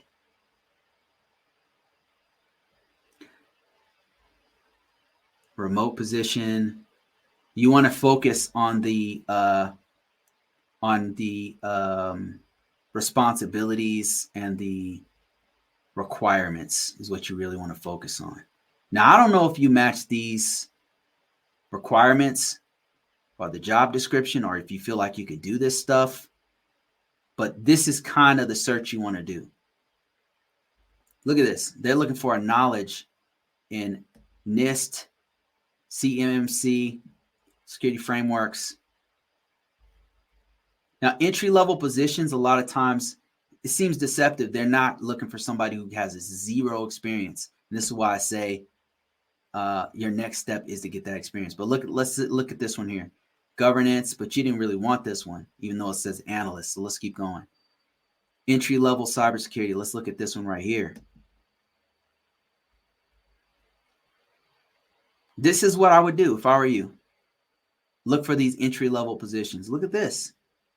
This is looking for a bachelor's degree. A minimum, look at this, a minimum of 6 months of experience. See that? That's why I'm saying, like, get that 6 months of experience under your belt. Flexible environment. This is how you search for it. And in the beginning, what you probably want to do is just type in entry level cybersecurity, just cybersecurity.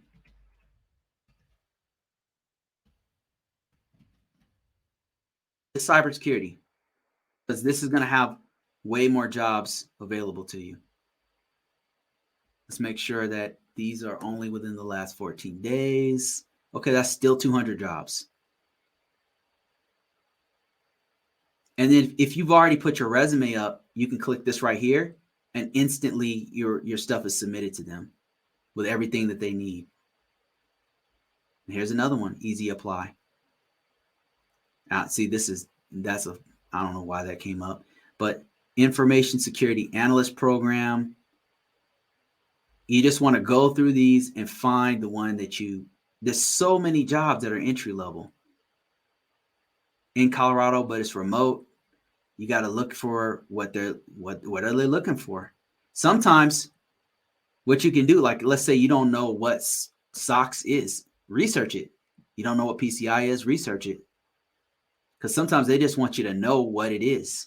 They want you to know, what that is. They're not necessarily knowledge of NIST. That's what I would do if I were you. Now, that being said, you have to have a decent resume. If you don't know, if you're curious on how to find a good resume, you could use mine. If you go in my link in description below, or if you go to my bio, I have you can download my resume, which I've used to actually get jobs, and use that. It has an ATS style, which means application tracking software. It's made so that it can be uploaded directly into these application software databases. That it syncs all of your skill sets and everything in there, your certification, your degrees, everything, and makes it a lot easier to apply for a lot of different jobs. So that's what I would do. You're halfway. You're more than halfway there. You're just missing a few steps.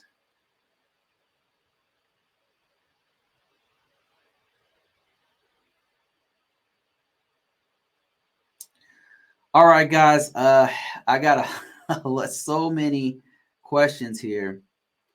Do you recommend the certified professional compliance? Okay, this is going to be my last question.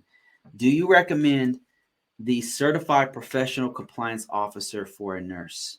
Absolutely. But in addition to that one, I would also recommend this certification here. We were just talking about this earlier, but I'll show you what I'm talking about.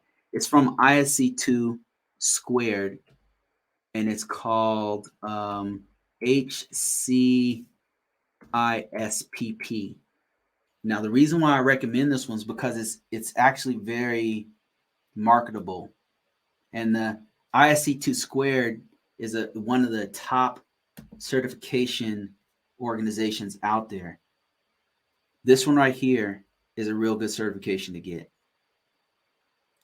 ISC2 squared is the guys who do CISSP. CISSP is arguably one of the top certifications in the world, one of the top cybersecurity certifications in the world. And now these guys have this one right here for healthcare professionals. I would highly recommend this one. At least check it out. Yep, this is a really good one. All right, guys, I think that's about it for me. If you guys are interested, I have a podcast. It's on convocourses.podbean.com. I also have a site, convocourses.com. Check it out, where I'm teaching how to do everything I'm teaching here. Everything I'm telling you guys how to do, it's on convocourses.com. If you want free stuff, it's on convocourses.com. If you want more free stuff, YouTube, check me out on YouTube. But here's my site right here. This is free right here, downloadable. This is my actual free resume, ATS style resume with sample information, not just the format. There's YouTube. There's some books. If you go to Amazon, if you're a reader, if you're a listener, you can actually listen to these books. Look at that. You can listen to my books. Everything I'm saying here is on these books. in great detail. So that's it, guys. Thank you so much for watching. I appreciate everybody. I will talk to you guys next week.